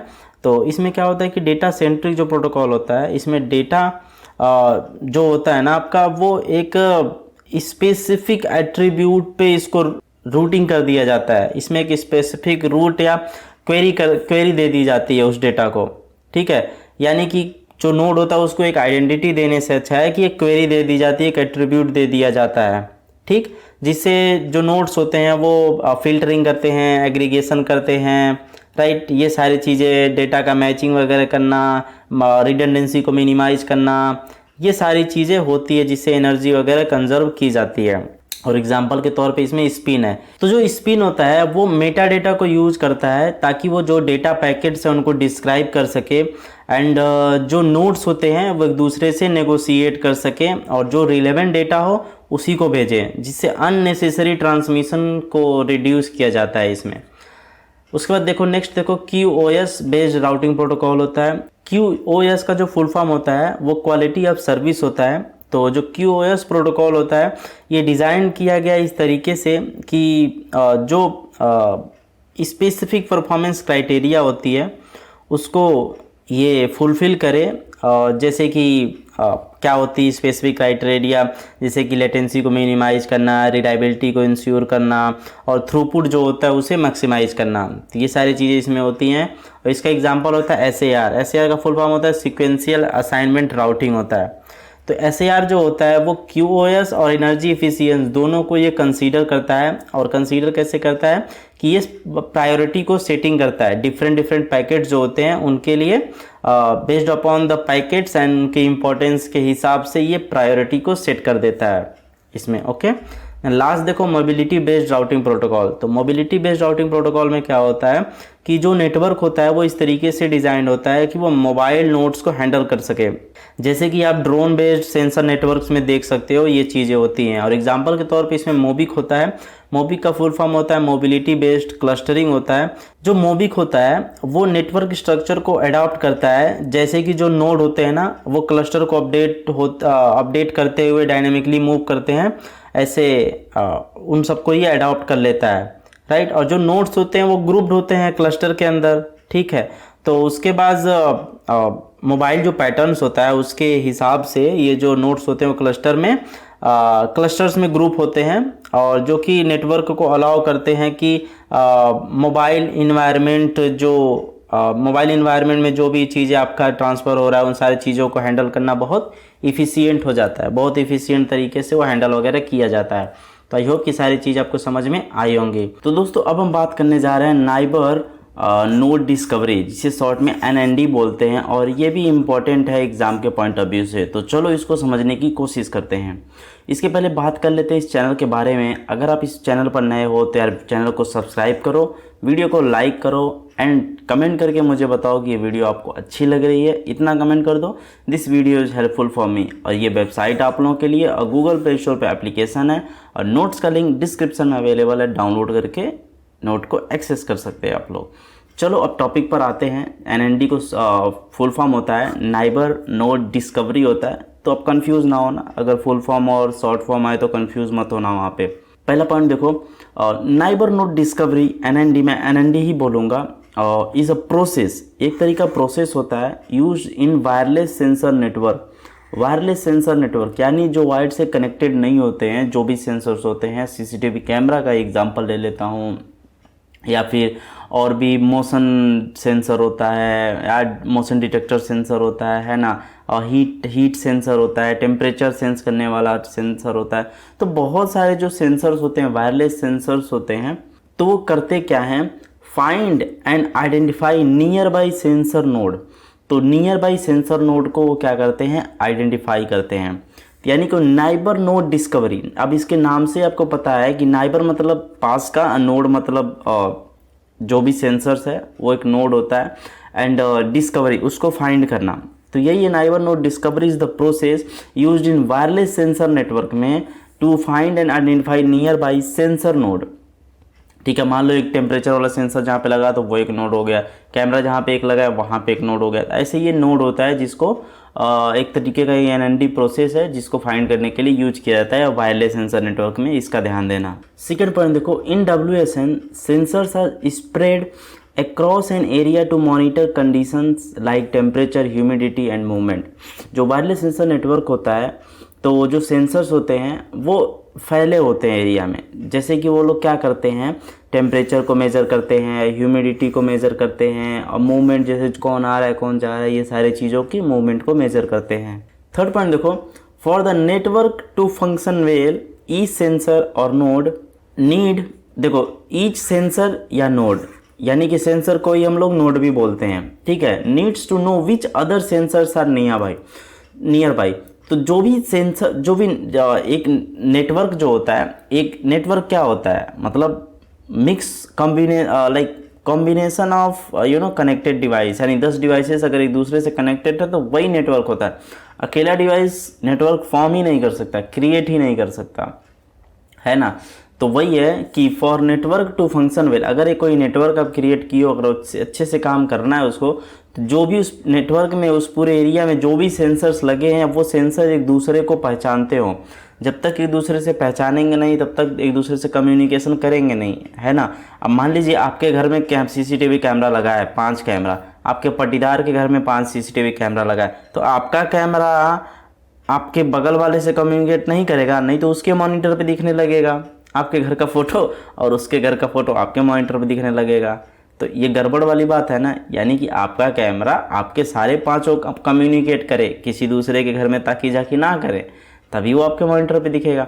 तो यही होता है कि जो भी सेंसर्स हैं, नियर बाई सेंसर्स हैं, वो एक दूसरे से कम्युनिकेट करने चाहिए। तो 4th पॉइंट देखो, this information helps the node communicate efficiently, share data and conserve energy by reducing unnecessary transmissions. तो जब ये सेंसर्स एक दूसरे को जान जाते हैं तो एक दूसरे की इन्फॉर्मेशन हर एक सेंसर को हो जाती है। तो ये क्या मदद करता है नोड को, कि ताकि वो एक दूसरे से कम्युनिकेट इफिशिएंट तरीके से कर पाते हैं, डेटा को शेयर कर पाते हैं, प्लस कंजर्व एनर्जी, यानी कि एनर्जी को भी कंजर्व करते हैं। एनर्जी एक बहुत बड़ा रोल होता है सेंसर्स के अंदर, जिसे कम से कम एनर्जी सेंसर यूज करे तो वो काफ़ी अच्छा होता है, जिससे बाय रिड्यूसिंग अननेसेसरी ट्रांसमिशन, यानी अननेसेसरी ट्रांसमिशन नहीं करता। यानी कि भैया जब अपने बगल वाले को आप जानते हो तो अगर उसको जाके सीधे आप सामान डब्बा दे दोगे, अगर नहीं जानते तो कई लोगों से जाके पूछना पड़ेगा यार, कई लोगों से, मतलब कई नोड के पास जाके पूछना पड़ेगा, नहीं जानते हो, फिर जाके उस बंदे के पास पहुंचेंगे, जिससे आपकी एनर्जी बहुत वेस्ट होगी। तभी ना कुछ सामान घर मम्मी भेज देती है, जाओ फलाने को दे आओ। अब भाई वो आदमी मिलता नहीं है तो भाई गरियाते हो हम, कि गाली देते हो कि अरे वो मिला नहीं, ऐसे वैसे, है ना। तो वो चीज़ें होती है, तो एनर्जी आपकी वेस्ट होती है वहाँ पे। तो ऐसे ही यहाँ पे है। तो वाई NND इज़ इम्पॉर्टेंट, आखिर में NND इम्पॉर्टेंट क्यों है इतना, राइट। तो NND इम्पॉर्टेंट इसलिए है कि जैसे आप इंस्टाग्राम पे किसी को फ्रेंड रिक्वेस्ट भेजते हो तो क्या बोलते हो, हेलो मैसेज भेजते हो, राइट। फिर उधर से एक रिस्पॉन्स आता है और फिर आप जान जाते हो कि हाँ, कम्युनिकेशन फिर स्टार्ट हो जाती है। यानी कि आप एक दूसरे से फर्स्ट कम्युनिकेशन कर लेते हो, कनेक्टेड हो जाते हो, फिर आप एक दूसरे से कम्युनिकेशन स्टार्ट कर देते हो, है ना। देन NND इम्पॉर्टेंट क्यों है, कि फर्स्ट पॉइंट देखो, इफ़िशिएंट कम्युनिकेशन। इफ़िशिएंट कम्युनिकेशन कैसे करता है ये, उसको समझने की कोशिश करते हैं हम लोग। तो इफ़िशिएंट कम्युनिकेशन में क्या होता है कि shortest path for faster message delivery, यानी कि इसमें सबसे शॉर्टेस्ट पाथ फाइंड आउट करते हैं जिससे डिलीवरी फास्ट है। तो उसके लिए सबसे पहले क्या होता है कि अपने सबसे पास के क्लोजेस्ट नाइबर को जानना, ठीक है, और उसके बाद नोड को अलाउ करना कि भैया वो मैसेज को शॉर्टेस्ट पाथ से भेज दे। अब मुझे एक बात बताओ, इस नेटवर्क पे बहुत सारे लोग हैं, ऐसे बहुत सारे लोग हैं, अगर ये नोड डायरेक्ट इस नोड को मैसेज भेजता है तो जल्दी मैसेज आएगा। अगर ये इस नोड को पहले से जानता है तो इसके पास भेज देगा, फिर ये आइडल हो जाएगा, ये दूसरा काम कर सकता है, फिर उसके बाद ये इसके पास भेज देगा। तो ऐसे ये चलता रहता है, यानी शॉर्टेस्ट पाथ से फाइंड आउट करता है ताकि मैसेज डिलीवरी हो। या फिर अगर ऐसे ऐसे ऐसे अगर आएगा तो टाइम लगेगा ना, यानी शॉर्टेस्ट पाथ ही हुआ ना आपका। तो ऐसी चीज़ें होती हैं। Okay, energy conservation. Energy conservation में क्या होता है कि reduces energy use in battery operated network. तो जो NND का कॉन्सेप्ट है, ये जैसे एक दूसरे से, मतलब अपने नाइबर नोड को जानना होता है, ठीक है। अगर नाइबर नोड को अगर जान जाते हैं, जो भी नोड्स होते हैं एक दूसरे को जान जाते हैं, तो बैटरी भी वहाँ पे रिड्यूस होती है, एनर्जी उनकी रिड्यूस हो जाती है, यानी कम एनर्जी लगती है, ठीक है, जो भी नेटवर्क पे ऑपरेट करते हैं नोड। तो ये भी फ़ायदा है ना। उसके बाद देखो, data accuracy minimizes errors by communicating with nearby nodes. अब देखो, जब कम्युनिकेशन बेटर होगा, जब नोड पास रहेंगे, एक दूसरे को जानेंगे, तो डेटा एक्यूरेसी भी आपकी बहुत अच्छे से होगी, राइट, जिससे डेटा गलत नहीं पहुंचेगा, राइट। जैसे डेटा का ट्रांसमिशन होता है तो अगर दूर होता है, थोड़ा कनेक्शन में प्रॉब्लम होती है तो नहीं क्लियर दिखता है कुछ, है ना। इमेज वगैरह आप देखते होगे तो कभी डेटा ट्रांसमिशन में प्रॉब्लम होता है। यानी जब नोड एक दूसरे से जान रहे हैं, उनको पता है, बेस्ट पाथ भी पता है, पास पास हैं तो जल्दी से डेटा पहुंचता है, ट्रांसमिशन मस्त होता है, एरर फ्री। उसके बाद देखो नेटवर्क की स्केलेबिलिटी, एडॉप्ट्स व्हेन नोड्स मूव और न्यू नोड्स आर एडेड। यानी कि देखो जब कोई नया नोड उस नेटवर्क में जुड़ता है या वो नोड मूव होके कहीं और जाता है, ठीक, तो ये काफ़ी एडाप्टेबल होता है, ठीक है, तो वो अडाप्ट कर लेता है। जैसे ये जो नोड होते हैं जहाँ भी जाते हैं अपने आसपास के लोगों को, अपने आसपास के नोड्स जो भी इसके होते हैं उससे कम्युनिकेशन स्टार्ट कर देते हैं, तो ये अपने आप को ढाल लेते हैं, यानी अपने आप का इंट्रोड्यूस करा देते हैं या दूसरे का इंट्रोडक्शन ले भी लेते हैं। यानी कि जो भी अगर पांच नोड का अगर नेटवर्क आप बनाए हो, अगर दूसरे से कम्युनिकेट करते हैं, अगर आप एक दूसरा नोड ला के बैठा दोगे तो ऐसा नहीं इसको ये उठा के फेंक देंगे बाहर, नहीं फेंकेंगे, इससे भी भैया ये लोग कम्युनिकेशन स्टार्ट कर देंगे। तो यानी कि स्केलेबिलिटी भी इसमें है। ओके, देन अब बात करते हैं algorithm for neighbour node discovery. NND में एल्गोरिदम्स क्या है, तो सबसे पहले आपका इनिशियलाइजेशन होता है। इनिशियलाइजेशन में क्या होता है कि जो भी नोड्स होते हैं, जितने सारे नोड्स होते हैं, वो एक चीज़ स्टार्ट कर देते हैं। क्या स्टार्ट कर देते हैं कि एक टाइम इंटरवल सेट कर देते हैं और हेलो मैसेज भेजना स्टार्ट कर देते हैं एक टाइम इंटरवल में कि ठीक है मैसेज भेज रहा हूँ, जा रहा है, भेज रहा है मैसेज, एक टाइम इंटरवल पर मैसेज भेजता है। तो ऐसे ये set interval T for sending hello message वो भेजता है। ये एल्गोरिदम है बेसिकली, ये एल्गोरिदम कैसे काम करता है, तो ये जरूर याद रखना है, इंपॉर्टेंट है एग्जाम के पॉइंट ऑफ व्यू से भी, ठीक। देन हेलो मैसेज ब्रॉडकास्ट, यानी हेलो मैसेज वो क्या करता है, सब लोगों को ब्रॉडकास्ट कर देता है। यानी जो नोड होता है ना, ब्रॉडकास्ट करता है हेलो मैसेज, जो भी उसके रेंज में, ध्यान देना, जो भी उसके रेंज में 100 मीटर या 20 मीटर 30 मीटर, जो भी मीटर के रेंज में, 10 मीटर 5 मीटर, जो भी मीटर के रेंज में जो भी नोड्स होते हैं उसको हेलो मैसेज ये ब्रॉडकास्ट कर देते हैं। यानी सबको लोगों को मतलब उस एरिया में भेज देता है कि जो भी नोड्स हो सबके पास पहुँच जाए। अब देखो जो नोड होता है, जो हेलो मैसेज होता है वो क्या क्या कंटेन करता है, ये नोड का आईडी कंटेन करता है, सो जो दूसरे नोड उसे रिकॉग्नाइज कर सके। अब जैसे मान लो ये नोड ने है और ये नोड आया नया और इधर नोड 4 नोड पड़े हैं इस पूरे एरिया में, ठीक है, और ये बंदा आया तो ये क्या करेगा, ये पूरा जो एरिया है, ये मान के चलो 10 मीटर का एरिया है, तो 10 मीटर में क्या करेगा, ये मैसेज को ब्रॉडकास्ट करेगा, ये मैसेज को चारों तरफ ब्रॉडकास्ट करेगा। क्या करेगा, हेलो मैसेज को ब्रॉडकास्ट कर देगा। और जब हेलो मैसेज ब्रॉडकास्ट करेगा तो यहाँ पे नोड की आईडी, NID लिख देता हूँ, NID ऐसे लिख देता हूँ, NID नोड की आईडी होती है ताकि वो ब्रॉडकास्ट करता है। और जब इस नोड को मिलता है कि अच्छा कोई ब्रॉडकास्ट मैसेज आया है, तो ये क्या करता है, इसके पास नोड टेबल होता है, नोड आईडी का एक टेबल होता है, वो उसमें लाके इसको नोट कर लेता है कि अच्छा इस मार्केट में नया कोई आया है ना, तो ऐसे उसका ये आईडी स्टोर कर लेता है, तो पता चल जाता है कि हाँ ये नोड आ गया है, ठीक है। उसके बाद देखो lessons and replies. Listen and replies में क्या होता है, आफ्टर मतलब जो मैसेज आपका सेंड कर दिया जो नोड आया, ठीक है, अब जो नोट्स होते हैं वो रिस्पॉन्सेज को सुनते भी हैं कि भैया कौन हेलो बोला है, ठीक है। जो भी नोड हेलो वर्ड जब सुनता है तो वो क्या करता है, अपनी आईडी को रिप्लाई भेजता है। अब जैसे देखो हेलो करके NID इसने इसको भेज दिया, इधर भेजा। अब अगर इस नोड को पहले मिल जाता है, इस हेलो NID मिल जाती है, ये स्टोर कर ले, अब ये रिस्पॉन्स भी इसको करेगा। वैसा नहीं ये सुन के चुप हो गया, नहीं, अब ये रिस्पॉन्स भी इसको करेगा क्योंकि भाई ये बहुत अच्छा है, बहुत खूबसूरत है ना, तो इसको ये अपनी NID एज ए रिस्पॉन्स में भेज देता है। तो ये भी अपनी इसके पास टेबल होता है, उस टेबल में स्टोर कर लेते हैं। यानी अब एक दूसरे को जान चुके हैं लोग, जो भी चीज़ें हैं पहचान चुके हैं, ठीक। Neighbour table update. तो नाइबर टेबल क्या होता है कि जो नोट्स होते हैं उनके पास एक नाइबर टेबल होता है, और जो भी कलेक्टेड डेटा होता है वही जो नोट्स आ रहे हैं, मतलब जो ट्रांसफ़र किए जा रहा है और ये जो स्टोर कर रहा है, इसके पास जो है ये जो स्टोर कर रहा है, ये नाइबर टेबल बनाए रहते हैं, पड़ोसी का एक टेबल बनाए रहते हैं, उसमें स्टोर कर लेते हैं, या फिर और भी बहुत सारे डेटा पहले से स्टोर है तो उसको अपडेट कर लेते हैं, ठीक।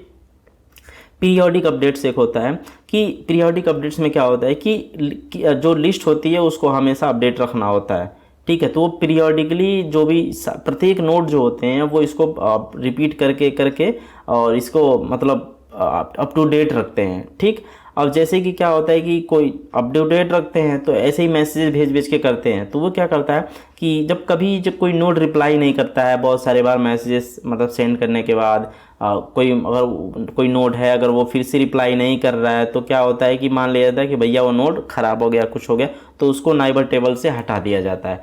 ठीक है, उसको नाइबर टेबल से रिमूव कर दिया जाता है। तो यहीं पर देखो, पहला देखो set interval T for sending hello message, तो टाइम इंटरवल पर हेलो मैसेज ब्रॉडकास्ट किया जाता है एक सर्टेन रेंज में। सेकंड पॉइंट देखो, while the node is active, जब नोड एक्टिव होता है send hello message with on node ID, अपने नियर बाई नोड्स को भेजता है। Listen for response message from other nodes से रिस्पॉन्स भी पाता है, और वो लोग रिस्पॉन्स अपनी एनआईडी भेजते हैं यानी नोड आईडी भेजते हैं।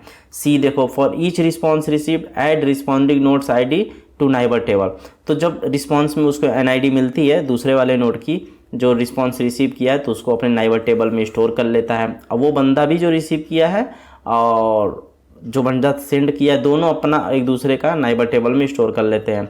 Wait for interval T to expire, अब जो टाइम का इंटरवल है उसे वेट करता है कि इस टाइम एक्सपायर हो फिर भेजेगा, है ना। फिर उसके बाद होता है repeat the process to update the neighbour table, तो यही प्रोसेस रिपीट होता रहता है ताकि जो नाइबर टेबल्स हैं उसे में अपडेटेड इन्फॉर्मेशन हो, जो भी आसपास के जो भी उसको नोट्स हैं। ठीक, fourth number, if A node in the neighbour table stop responding remove it, तो उसके अंदर एक प्रोग्राम कोडिंग फिक्स होता है। इफ एल्स कंडीशन मान लो कि अगर ये रिस्पॉन्ड बंदा इतनी बार नहीं किया, 10 बार 20 बार नहीं किया, तो उसको नोट टेबल से उसकी इन्फॉर्मेशन हटा दो, यानी वो एग्जिस्ट ही नहीं करता है। तो ऐसा कुछ है। तो आई होप कि सारी चीज़ें आपको समझ में आई होंगी। देन अब बात करते हैं methods used in node discovery. तो नोड डिस्कवरी में आखिर में कुछ ऐसे कौन कौन से मेथड्स हैं जो यूज किए जाते हैं। अभी हमने एनएनडी देखा, अभी देखते हैं कि कुछ मेथड्स कौन कौन से होते हैं जिससे नोड डिस्कवरी की जाती है, नोड्स की पहचान की जाती है। एल्गोरिदम तो हम लोग को समझ लिए हैं कैसे होता है, अब नोड के मेथड्स देखते हैं। तो यहाँ पर देखो, नोड डिस्कवरी इन वायरलेस सेंसर नेटवर्क, वही जो बिना वायर के जो सेंसर्स होते हैं उसमें नोड की डिस्कवरी कैसे होती है, तो involves various methods to help each sensor. तो बहुत सारे मेथड्स होते हैं जो प्रत्येक सेंसर को हेल्प करते हैं ताकि वो आइडेंटिफाई यानी कम्युनिकेट कर सके अपने नाइबरिंग नोड के साथ। यानी अगर ये कोई सेंसर है तो ये दूसरे सेंसर से कम्युनिकेट करना चाहता है तो ये कम्युनिकेट कर सकता है यूजिंग दीज मेथड्स। इसमें जो मेंशन कर रहा हूँ मैं मेथड्स को।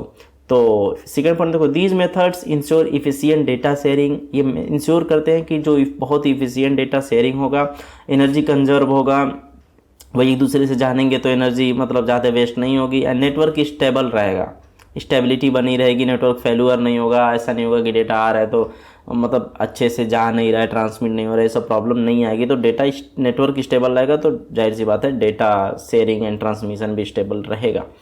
की मेथड्स कुछ देख लेते हैं कौन कौन से मेथड्स है। सबसे पहला जो होता है आपका प्रोएक्टिव डिस्कवरी होता है। प्रोएक्टिव डिस्कवरी होता है तो इसमें क्या करते हैं, node actively broadcast hello messages. Same भाई, जो अगर नोड नाइबर नोड डिस्कवरी समझ में आ गया ना, तो उससे मिलता जुलता ही ये है, सेम वही है, बस इसमें मेथड्स नए नए आ गए हैं कि कौन कौन से मेथड्स यूज़ करते हैं। तो वो आपका कॉन्सेप्ट क्लियर होना चाहिए। तो नोड जो होते हैं एक्टिवली ब्रॉडकास्ट करते हैं हेलो मैसेजेस को पीरियोडिकली बेस पे। क्या करते हैं, पीरियोडिकली अपडेट नाइबर लिस्ट। तो हेलो मैसेज को इसलिए ब्रॉडकास्ट करते हैं ताकि दूसरा बंदा उसे सुने और अपना रिस्पॉन्स दे, ताकि जो नाइबर टेबल होता है उसे वो अपडेट कर सके। Useful in static network where node position don't change frequently. तो भाई ये जो प्रोएक्टिव डिस्कवरी है इसको हम वहीं पे यूज़ करते हैं जहाँ पे नेटवर्क स्टैटिक, यानी कि जो कैमरा आप लगा दी वो 6 महीना 1 साल के लिए वहीं पे है, आप हमेशा कैमरा इधर उधर मूव नहीं कर रहे हो, राइट। तो वहाँ पे ये हेलो वाला और जो प्रोएक्टिव सिस्टम है डिस्कवरी मेथड वो वहाँ पे यूज होता है। रिएक्टिव डिस्कवरी कहाँ पे यूज होता है और क्या होता है, देखो, discovery occurs only when necessary such as when a node loses connection और need to send data, helping conserve energy by reducing broadcast. यानी देखो, जब वो हेलो मैसेज अगर बार बार ब्रॉडकास्ट करता है तो वहाँ पर उसकी एनर्जी रिड्यूस होगी, जाहिर सी बात है। तो यानी कि रिएक्टिव में ये कम हो गया। कैसे कम हुआ, तो discovery occurs only when necessary such as when a node loses connection और नीड टू सेंड डेटा। तो इसमें जब दो नोड एक दूसरे का कनेक्शन लॉस कर देते हैं, खो देते हैं, तब जाके रिएक्टिव डिस्कवरी स्टार्ट होती है। और या फिर नोड, अगर कोई नोड हो, अब ऐसा तो नहीं है, देखो अब कुछ ऐसे सेंसर्स लगे होते हैं कि अगर जब तक कोई आएगा नहीं तब तक वो कुछ मेजर नहीं करेगा, तब तक वो दूसरे नोड को इन्फॉर्मेशन नहीं करेगा, तब तो दूसरे नोड को नहीं इन्फॉर्मेशन सेंड करेगा, है ना। तो यानी कि तब तक तो उसका काम नहीं है ना भाई, नहीं कुछ बजेगा तो जाहिर सी बात है कि जब उसको डेटा भेजना है तो क्या करेगा कि अब अच्छा कोई आया, सेंस किया, फटाक से डेटा भेज देगा। तो ये तभी डिस्कवरी अगर होती है जब ज़रूरत पड़ती है, जैसे कि जब कनेक्शन लॉस हो जाना, ठीक है, और या फिर जब डेटा को सेंड करना हो तभी करना। ऐसा नहीं है बार बार हेलो मैसेज भेज भेज के कनेक्शन एक दूसरे का बिल्डअप करते रहे, मतलब कोई काम भी नहीं है। और भाई हेलो कैसे हो, हाँ ठीक हो, अच्छा ठीक है, फिर और भाई कैसे हो, ठीक हो भाई, अच्छा और भाई कैसे हो, ठीक हो, मतलब बार बार बोलोगे तो एनर्जी इरिटेशन भाई है ना, ऐसे ही उसमें होता है। तो ये सारी चीज़ें हैं। तो यहाँ पर देखो थर्ड नंबर पे डायनेमिक सोर्स राउटिंग, जिसे DSR बोलते हैं। तो एक्चुअल में DSR क्या होता है? DSR is a method used in synchronized sensor network to achieve efficient neighbor node discovery। तो याद देना सिंक्रोनाइज सेंसर नेटवर्क में होता है, यानी कि जो भी सेंसर का जो नेटवर्क होता है एक दूसरे से प्रॉपर सिंक्रोनाइज्ड होते हैं, प्रॉपर अच्छे तरीके से सिंक्रोनाइज होते हैं, ताकि वहाँ पे achieve efficient neighbour node discovery. जहाँ पे नोड डिस्कवरी जो होती है, नाइबर नोड डिस्कवरी होती है, बहुत ही मतलब इफिशिएंट होती है। So all routing information is managed and updated independently at dynamic node. तो जो भी डायनेमिक नोड्स होते हैं और जो भी सभी राउटिंग जो इन्फॉर्मेशन होती है वो अपडेट और मैनेज जो होता है वो इंडिपेंडेंटली होता है, जो भी डायनेमिक नोड होते हैं, ठीक है। तो ये सारी चीज़ें इसमें होती हैं। उसके बाद देखो फोर्थ नंबर पे energy management using hybrid MAC, HMAC बोलते हैं प्रोटोकॉल। तो ये क्या होता है? The HMAC protocol divides time into 2 slots, एक wakeup slot and information slot में। तो HMAC का जो मेन कॉन्सेप्ट है वो क्या करता है कि जो टाइम्स होता है उसको 2 स्लॉट में बेसिकली डिवाइड कर देता है, एक वेकअप स्लॉट में और एक आपका इन्फॉर्मेशन स्लॉट में।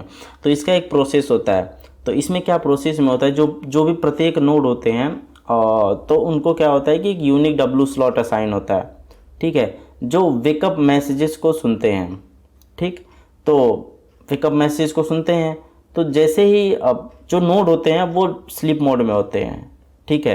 जैसे कि जो अदर्स जो होते हैं वेकअप स्लॉट्स, अगर जो मतलब दूसरे वेकअप स्लॉट जो हैं उस टाइम पे क्या होता है कि जो बाकी नोड्स होते हैं वो स्लीप मोड में होते हैं, राइट। और जो कि क्या करता है कि एनर्जी सेव करता है ताकि नोड से रेस्ट कर लेता है और बाकी वो वेकअप स्लॉट्स मतलब रहते हैं, लाइव रहते हैं, है ना। तो जैसे ही मान लो कोई नोड डेटा ट्रांसमिट करना चाहता है तो वो आई स्लॉट को चूज करता है। तो आई स्लॉट मतलब इंफॉर्मेशन स्लॉट को चूज करता है और रिसीवर नोड को क्या बोलता है, नोटिफाई करता है, जो कि W स्लॉट को नोटिफाई करता है, ठीक। जो और मतलब नोटिफाई करता है W स्लॉट को, वही वेकअप स्लॉट को, एंड फिर उसके बाद वो क्या करता है कि स्लॉट नंबर को इंडिकेट करता है। तो यानी कि देखो इस पूरे एरिया में बहुत सारे नोड्स होते हैं, तो अगर W स्लॉट और आई स्लॉट को यूज किया जाता है तो जिस नोड को भेजना है इन्फॉर्मेशन वही मतलब जागता है, बैकअप होता है, जो भी स्पेसिफाइड आई स्लॉट होता है, ताकि वो डेटा को रिसीव कर सके और बाकी जितने भी नोड्स होते हैं वो आराम कर रहे होते हैं, सो रहे होते हैं। तो एडवांटेज क्या है, HMAC जो होता है conserve energy and support one hop broadcasting where the sender broadcast to all neighbours within range using a single wake up message. तो सिंगल वेकअप मैसेज भेजता है मतलब सभी नेबर्स को, लेकिन बाकी नेबर्स सो रहे होते हैं रेस्ट पोजीशन में, जिसको भेजना होता है वही भेजता है इस WMAC और W स्लॉट और आई स्लॉट को यूज करके। पांचवा देखो ad hoc on demand multipath distance vector जो होता है, इस आर्ट में AOMD भी बोलते हैं राउटिंग। तो ये क्या होता है, AOMDV is design to create multiple loop free and disjoint path in a network, ठीक है। Multiple loop free and disjoint path बनाने के लिए करता है, जो कि फॉल्ट टॉलरेंस को इंक्रीज करता है, रिलायबिलिटी को इंक्रीज करता है, ठीक है। मतलब कुछ भी प्रॉब्लम आती है वो ठीक हो जाती है इसमें। तो कैसे होता है, तो यहाँ पे देखो जो प्रोसेस होता है एक्चुअली में, इसमें जो प्रोसेस होता है, जो सोर्स नोड होता है जहाँ से डेटा जाना होता है, वो एक रूट रिक्वेस्ट को इनिशिएट करता है, ठीक। और इनिशिएट इस तरीके से करता है कि वो जो रूट रिक्वेस्ट का फ्लड कर देता है, नेटवर्क पे फ्लड कर देता है, यानी कि बहुत सारा रूट रिक्वेस्ट भेजता है, ठीक है। रूट रिक्वेस्ट नेटवर्क पे भेजता है, ठीक है। तो जो इंटरमीडिएट नोड्स होते हैं वो रूट रिक्वेस्ट को रिसीव करते हैं और उसके बाद एक रिवर्स पाथ को सेंड करते हैं। तो इसमें जो प्रीवियस हॉप होता है वो नेक्स्ट हॉप से उसके पाथ से उसकी सेटिंग होती जाती है, और जो डुप्लीकेट रूट रिक्वेस्ट होते हैं उसे डिस्कार्ड कर दिया जाता है ताकि जो बहुत सारा नेटवर्क पे लोड हो और जो डिले हो उसको कम किया जा सके। ठीक, और जैसे ही ये जो रूट रिक्वेस्ट डेस्टिनेशन तक पहुंचता है तो एक रूट रिप्लाई भी भेज दिया जाता है सोर्स वाले को, सोर्स को भेज दिया जाता है कि स्टेबलाइज पाथ से। तो ये रूट मेंटेनेंस होता है। रूट मेंटेनेंस में क्या होता है कि जब जब दो नोडों के बीच में जब लिंक ब्रेक होता है तो एक रूट एरर जनरेट हो जाता है जो कि सारे सोर्स नोड को यहाँ से भेज दिए जाते हैं। ओके, तो ये जो रूट एरर्स मैसेज होते हैं तो क्या करता है, जो भी इनवैलिड रूट्स होता है उनको डिलीट कर देता है, और जो भी जो नई रूट डिस्कवरी होती है वो अगर ज़रूरत पड़ती है तो उसके लिए प्रॉम्प्ट भेजता है और वो नए रूट डिस्कवरी के लिए वो इनिशिएट कर देता है अगर ज़रूरी होता है। तो ये सारी चीज़ें होती है इसमें। एडवांटेज में देख लो कि AOMDB जो होता है वो ensures multiple available paths for each destination. तो यानी कि हर डेस्टिनेशन के लिए उसके पास मल्टीपल अवेलेबल पाथ्स होते हैं। Maintaining network resilience by providing alternate root in case of path failure, यानी कि उसके पास मल्टीपल रूट्स होते हैं, है ना। अगर मान लो कि कोई पाथ का फेल्यूर हो गया तो उसके पास अल्टरनेट रूट भी अवेलेबल होता है यहाँ पे। ठीक, तो ये सारी चीज़ें इसके अंतर्गत होती हैं। अब इसके बाद बात करते हैं हम data aggregation and approach type के बारे में। ओके, तो उसके बाद चैनल के बारे में थोड़ा बात कर लेते हैं यार। चैनल को नहीं सब्सक्राइब किया तो यार सब्सक्राइब कर लो, कमेंट करके बताओ। कुछ नहीं कमेंट करने को मिल रहा है, इतना कर दो, this video is helpful for मी, मैं समझ जाऊंगा वीडियो आपको अच्छी लगी। वीडियो को लाइक करो, नोट डिस्क्रिप्शन में है, डाउनलोड करो, साइट पर जाओ, एप्लीकेशन को प्ले स्टोर से डाउनलोड करो, मज़े करो, पढ़ाई करो। ओके, देन अब बात करते हैं हम data aggregation and approach types के बारे में बात करते हैं। तो इसका डेफिनेशन देखो, data aggregation in wireless sensor networks WSN refers to the process of collecting and combining data from multiple sensor node to reduce redundancy and minimize the amount of data transmitted across the network। अब देखो, data aggregation मतलब क्या होता है, data को collect करना होता है। तो डेटा एग्रीगेशन जो होता है वो वायरलेस सेंसर नेटवर्क के अंतर्गत हम लोग करते हैं, इसमें करते हैं। तो कैसे करते हैं, तो इसमें एक प्रोसेस होता है जो क्या करता है कि collecting and combining data from multiple sensor node, जो मल्टीपल सेंसर्स नोड लगे होते हैं, यानी मल्टीपल सेंसर जो आपके घर में लगे होते हैं वहाँ से डेटा को कलेक्ट करना, कंबाइन करना, ठीक है, मल्टीपल नोड से निकालना। ठीक, और जो मल्टीपल, और यही काम नहीं होता है, रिड्यूस रिडंडेंसी, यानी सेम डेटा की रिडंडेंसी को भी कम करना। ठीक है, जिससे minimize the amount of data transmitted across the network. अगर देखो रिडंडेंसी अगर रिड्यूस होती है, ठीक है, तो हम जो अमाउंट ऑफ डेटा ट्रांसफ़र होगा वो हम उसे क्या कर सकते हैं कि रिड्यूस कर देंगे। कैसे रिड्यूस करेंगे बताओ, कि जैसे मान लो अभी आप 10 भेज रहे हो, 10 डेटा भेज रहे हो, अगर उसमें से जो 3 डेटा जो हैं वो सेम है, 3 जो हैं वो सेम है, ठीक है, और 7 जो हैं 3 जो सेम है, 6 हो गया, 4 है जो आपका यूनिक है। ठीक है, यूनिक है। अब 3 सेम है, 3 में से निकाल दिया मैं, 3 अगर सेम है तो 3 ही करूँगा, 3 इधर 3 + 7 7 हो गया, तो 7 यूनिक अभी हो गए। अभी 10 था, टोटल 10 था, ठीक है, 10 भेजने में टाइम लगेगा ज़्यादा कि 7 भेजने में लगेगा ना। तो वहीं रिडंडेंसी जब हटा देगा तो minimize the amount of data transmitted across the network, यानी कि नंबर ऑफ डेटाज भी कम हो जाएंगे आपके नेटवर्क पे, तो यार जाहिर सी बात है फास्ट हो जाएगा। तो ये सारी चीज़ें होती हैं। The main goal is to conserve energy and bandwidth by reducing the number of transmission needed to send data to a centre point like a base station और सिंक। वही बोला, 10 की जगह 7 भेजोगे यार तो एनर्जी भी कंजर्व होगी, कम एनर्जी लगेगी, बैंडविड्थ भी मस्त रहेगी, है ना। तो ये सारी चीज़ें होंगी, नंबर ऑफ ट्रांसमिशंस कम होंगे तो जाहिर सी बात है सारी चीज़ें बचेंगी। This process is essential in WSN मतलब wireless sensor network because sensors are typically battery powered and have limited communication resources. तो ज़्यादातर जो सेंसर्स ज़्यादातर कहीं पे लगे होते हैं वो बैटरी पावर्ड ही होते हैं, तो वहाँ पे ये काफ़ी इसेंशियल हो जाता है यार, तो बहुत अच्छी चीज़ है ये। तो यहाँ पे देखो जो डेटा एग्रीगेशन के टाइप्स हैं कौन कौन से हैं। पहला देखो सेंट्रलाइज्ड डेटा एग्रीगेशन। तो सेंट्रलाइज्ड डेटा एग्रीगेशन में आपका क्या होता है, तो पहला पॉइंट देखो, all nodes send their data directly to a central node sink. एक सेंट्रल नोड होता है जिसको सिंक बोलते हैं फॉर एग्रीगेशन। एग्रीगेशन के लिए जो भी सारे नोड्स होते हैं अपने डेटा को डायरेक्टली सेंट्रल नोड पर भेज देते हैं ताकि वहाँ पे डेटा को कलेक्ट किया जा सके और कंबाइन किया जा सके। ठीक है, और जो भी मिनिमाइज़ करना वो सारी चीज़ें करना वहाँ पे होती रहती हैं आपका, ठीक है। तो ये सारी चीज़ें होती है। फिर देखो simple to implement but can lead to high energy consumption due to multiple long range transmission.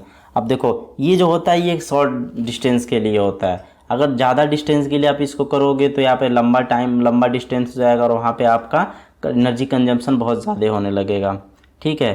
तो यहाँ पे जो एनर्जी कंजम्पशन जो होता है वो हाई हो जाता है, इसलिए हो जाता है कि जो भी प्रत्येक जो नोड होते हैं वो इंडिविजुअल डेटा को ट्रांसमिट करते हैं।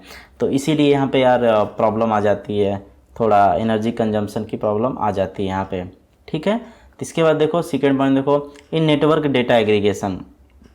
इन नेटवर्क डेटा एग्रीगेशन में क्या होता है कि nodes aggregate data at intermediate point within the network before forwarding it to the sink. तो यानी कि सिंक मान लो ये है और यहाँ पे सिंक है, ठीक है, ये नोड है, यानी डायरेक्ट इसको भेजने से पहले वो बीच में ही किसी को भेजते हैं, फिर यहाँ पे जाता है डेटा। तो यहाँ पे क्या होता है कि जो नोड होता है किसी और नोड को पहले डेटा भेजता है, फिर उसके बाद वहाँ से डेटा आपका सिंक तक पहुँचता है, ठीक। उसके बाद क्या है यहाँ पे, reduces the number of transmission saving energy but require synchronisation between node. तो reduces the number of transmission, तो इसमें नंबर ऑफ जो ट्रांसमिशन होता है वो कम हो जाता है। कैसे होता है, मान लो कि बहुत सारे नोड्स हैं, बहुत सारे नोड्स हैं, बहुत सारे नोड्स हैं, बहुत सारे नोड्स हैं, ये सारे नोड इसको कंटिन्यूस इंडिविजुअली भेजते जा रहे हैं। अब मुझे बताओ कि ये जो नोड है अपने नियरेस्ट नोड किसको भेज दिया, अब ये अपना डेटा मिला के इसको भेज देगा, अब ये अपना डेटा मिला के इसको भेज देगा, फिर ये अपना डेटा मिला के इसको भेज देगा, अपना डेटा मिला के ऐसे, फिर ये अपना डेटा मिला के ऐसे। तो ऐसे जब जाएगा तो अचानक से बहुत सारे डेटा इसके पास नहीं जा रहे हैं, है ना। तो इसलिए आपकी एनर्जी सेव होगी। लेकिन सिंक्रोनाइजेशन नोड के बीच में बहुत इंपॉर्टेंट है, यानी कि यार इस नोड का सिंक्रोनाइजेशन इससे नहीं है, इस नोड का रिक्वायर इनसे नहीं है, तो फिर प्रॉब्लम होगा, है ना। तो वो सारी चीज़ें यहाँ पे हैं। थर्ड पॉइंट देखो, क्लस्टर बेस्ड डेटा एग्रीगेशन। अब क्लस्टर बेस्ड कैसे डेटा एग्रीगेट किया जाता है, जब मैं एग्रीगेशन का बात करूँ तो एक जगह पे इकट्ठा करना, यही समझना। Nodes are grouped into cluster, जो भी नोड्स होते हैं उनको एक क्लस्टर में ग्रुप कर दिया जाता है, एक क्लस्टर हेड बना के, और जो क्या करता है कि डेटा को एग्रीगेट करता है सारे क्लस्टर मेंबर से। अब वो एक हेड बना दिया, वहाँ पे डेटा को कलेक्ट करता है। उसके बाद conserve energy by limiting transmission to CH cluster head but required cluster head rotation to balance energy uses. यानी कि क्लस्टर हेड को भाई रोटेट करना पड़ता है कि ताकि वो रोटेट हो और जो भी डेटा है उसके पास आती रहे और फिर आगे वो जाता रहेगा। उसके बाद देखो 4 ट्री बेस्ड डेटा एग्रीगेशन। तो nodes are organise in tree structure, ऐसे ट्री के स्ट्रक्चर में आपका ऑर्गेनाइज होता है, फिर ऐसे ट्री के स्ट्रक्चर में ऑर्गेनाइज होता है। फिर data aggregated at each level as it move up to the sink. तो ऐसे ये मान लो सिंक है, ठीक। Efficient for hierarchical network but a single node failure can disturb data flow. अगर मान लो ये वाला फ्लो कर जाता है तो ये दो नोड तो किसी काम के नहीं है भैया, प्रॉब्लम हो जाएगा। तो ये इसमें प्रॉब्लम आती है, ठीक है। और इसके एडवांटेज भी हैं, जैसे कि हायरार्किकल नेटवर्क काफ़ी इफिशियंट होता है और जो नंबर ऑफ मैसेज जो होते हैं सिंक को वो बहुत रिड्यूस कर देता है ना। तो नो एनर्जी कंजम्पशन इसमें होता है। तो ये सारे कुछ इसके एडवांटेजेस हो जाते हैं, ओके। देन अब बात करते हैं डेटा डिसेमिनेशन एंड मेथड्स की बात करते हैं हम लोग, ठीक है। तो ये क्या होता है, चलो समझते हैं इसको। तो पहला पॉइंट देखो, data dissemination in wireless sensor network is the process of distributing data and routing queries from one node to another within the network. यानी एक नेटवर्क के अंदर जो भी डेटा है, राइट, और राउटिंग क्वेरीज है उसको डिस्ट्रीब्यूट करना, ठीक है। उसी को प्रोसेस को ही हम डेटा डिसेमिनेशन कहते हैं, ठीक है। एक नोड से दूसरे नोड को जो होता है, जो डेटा होता है और राउटिंग क्वेरीज जो होती है उसको डिस्ट्रीब्यूट करना होता है with in the same network, एक नोड से दूसरे नेटवर्क को। इसी के प्रोसेस को हम डेटा डिसेमिनेशन कहते हैं, ठीक। सेकंड पॉइंट देखो, it involves the interaction between nodes where data generated by certain sensor node called sources is sent to other node interested in that data called sink, ठीक है। ये चीज़ ध्यान देना, ये इन्वॉल्व होता है इंटरेक्शन बिटवीन दो नोड, मतलब नोड्स के बीच में इंटरेक्शन इसमें इन्वॉल्व होता है। Where data generated by certain sensor node called source, यानी जिस नोड से डेटा आपका जनरेट किया गया है वही आपका सोर्स नोड हो जाता है, ठीक है। सो ऐसे लिख देता हूँ, सोर्स नोड हो जाता है। Is send to other nodes interested in that data called sink. यानी देखो बहुत सारे नोड्स हैं, इधर देखो ये सारे नोड हैं, यानी कि इसके पास डेटा पहुँचना है, इन दोनों को डेटा से कोई मतलब नहीं, यानी तो ये सिंक नोड हो जाएगा जिसके पास डेटा पहुँचनी है, ठीक है। थर्ड पॉइंट देखो, the purpose is to ensure efficient data routing. जो पर्पज़ है वो इफिशिएंट तरीके से डेटा ट्रांसफ़र हो, यही मेन पर्पज़ है। और considering that WSN are decentralised and sensors typically have limited battery power. तो ये डिसेंट्रलाइज होता है, कोई सेंट्रलाइज सिस्टम नहीं होता है कि एक है इसके पास सारे लोग नहीं, ऐसा नहीं है। डिसेंट्रलाइज सिस्टम होता है, नहीं सारे लोग एक दूसरे से कनेक्टेड होते हैं इसमें, और जो सेंसर होता है वो basically limited power battery power उसमें होती है ना। तो ये सारी चीज़ें होती है इसके अंदर। की कॉन्सेप्ट जो होता है वो डेटा डिसेमिनेशन में उसे थोड़ा समझते हैं कि क्या होता है। तो यहाँ पर देखो सबसे पहले आपका हो गया कि यहाँ पे सोर्स नोड। तो सोर्स नोड जो होता है generate and send data based on detected events. तो जो सोर्स नोड होता है वो जो डेटा को जनरेट करता है वो based upon the event detection पे करता है और कंडीशन पे, जैसे कि टेम्परेचर चेंज हुआ तो इसके हिसाब से वो जनरेट करता है, तो वो सोर्स नोड हो जाता है। इवेंट क्या होता है कि इवेंट में जैसे कि जो इन्फॉर्मेशन या कंडीशन जो होती है जो सोर्स के थ्रू रिपोर्ट करनी होती है उसको इवेंट कहते हैं। ठीक, उसको इवेंट कहते हैं। यानी कि सोर्स नोड हो गया, ये सोर्स नोड हो गया, ठीक है। अब ये मान लो टेम्परेचर मेजर करता है, ठीक है, और टेम्परेचर मेजर करता है तो इसके पास कुछ तो आया होगा यार, मतलब कुछ इन्फॉर्मेशन मान लो 20 डिग्री सेल्सियस इसके पास आ गया, ठीक है। तो ये आपका हो गया इन्फॉर्मेशन, ये आपका इन्फॉर्मेशन हो गया। अब उसके बाद क्या होता है कि सिंक नोड होता है, node that seek data about a specific event. तो यानी कि जब 12 बजा था, जब सूरज बहुत ज़ोर से निकला था, उस टाइम पे क्या टेम्परेचर था मुझे बताओ। तो यानी कि आप हो गए, मान लो मैं आपको चलो बना दे रहा हूँ, सिंक नोड हो गया, यानी जिसको इन्फॉर्मेशन चाहिए, मॉनिटर हो जो भी है, तो ये इसको चाहिए इन्फॉर्मेशन, तो ये हो गया सिंक नोड। तो इसको इंटरेस्ट है उसके डेटा में, तो ये क्या करता है कि वो गैदर करेगा इन्फॉर्मेशन को। अब इसके बाद आता है आपका इंटरेस्ट और डिस्क्रिप्शन ऑफ द इवेंट और सिंक नोड डिज़ायर। तो जो इंटरेस्ट होता है वो क्या होता है कि जो इवेंट होता है उसका ये डिस्क्रिप्शन होता है, समझ रहे हो। तो उसका ये डिस्क्रिप्शन होता है जो कि सिंक नोड को चाहिए होता है, और ये जो 20 डिग्री सेल्सियस जो वैल्यू है यही आपका हो जाता है इंटरेस्ट, राइट। ना वो बात करते हैं मेथड्स ऑफ डेटा डिसेमिनेशन। तो इसमें सबसे पहले नंबर पर आता है फ्लडिंग में क्या होता है, डिस्क्रिप्शन इसका चलो समझते हैं, फिर आपको अच्छे तरीके से समझ में आएगा, है ना। तो ई sensor node that receives a data packet sends it to all neighbouring nodes ensuring maximum data distribution. यानी जो भी प्रत्येक सेंसर्स होते हैं, जो सेंसर नोड होते हैं, राइट, तो जो डेटा पैकेट्स रिसीव करते हैं, ठीक, तो वो क्या करते हैं कि सारे डेटा को अपने नाइबर नोड्स को भेज देते हैं ताकि मैक्सिमम ज़्यादा से ज़्यादा डेटा डिस्ट्रीब्यूशन हो। यानी फ्लड ला देना भाई, बाढ़ ला देना, मतलब डेटा पे डेटा भेजना, ये सारी चीज़ें। प्रोज क्या होता है, सिंपल एंड रिलायबल होता है, मतलब काफ़ी सिंपल टू इम्प्लीमेंट होता है, रिलायबल भी होता है, और इंश्योर करता है कि जो सारे नोड्स होते हैं वो बहुत जल्दी डेटा को रिसीव कर रहे हैं, बहुत क्विकली जल्दी रिसीव कर रहे हैं, राइट। बट कॉन्स क्या होता है इसके, cause network congestion and high energy consumption.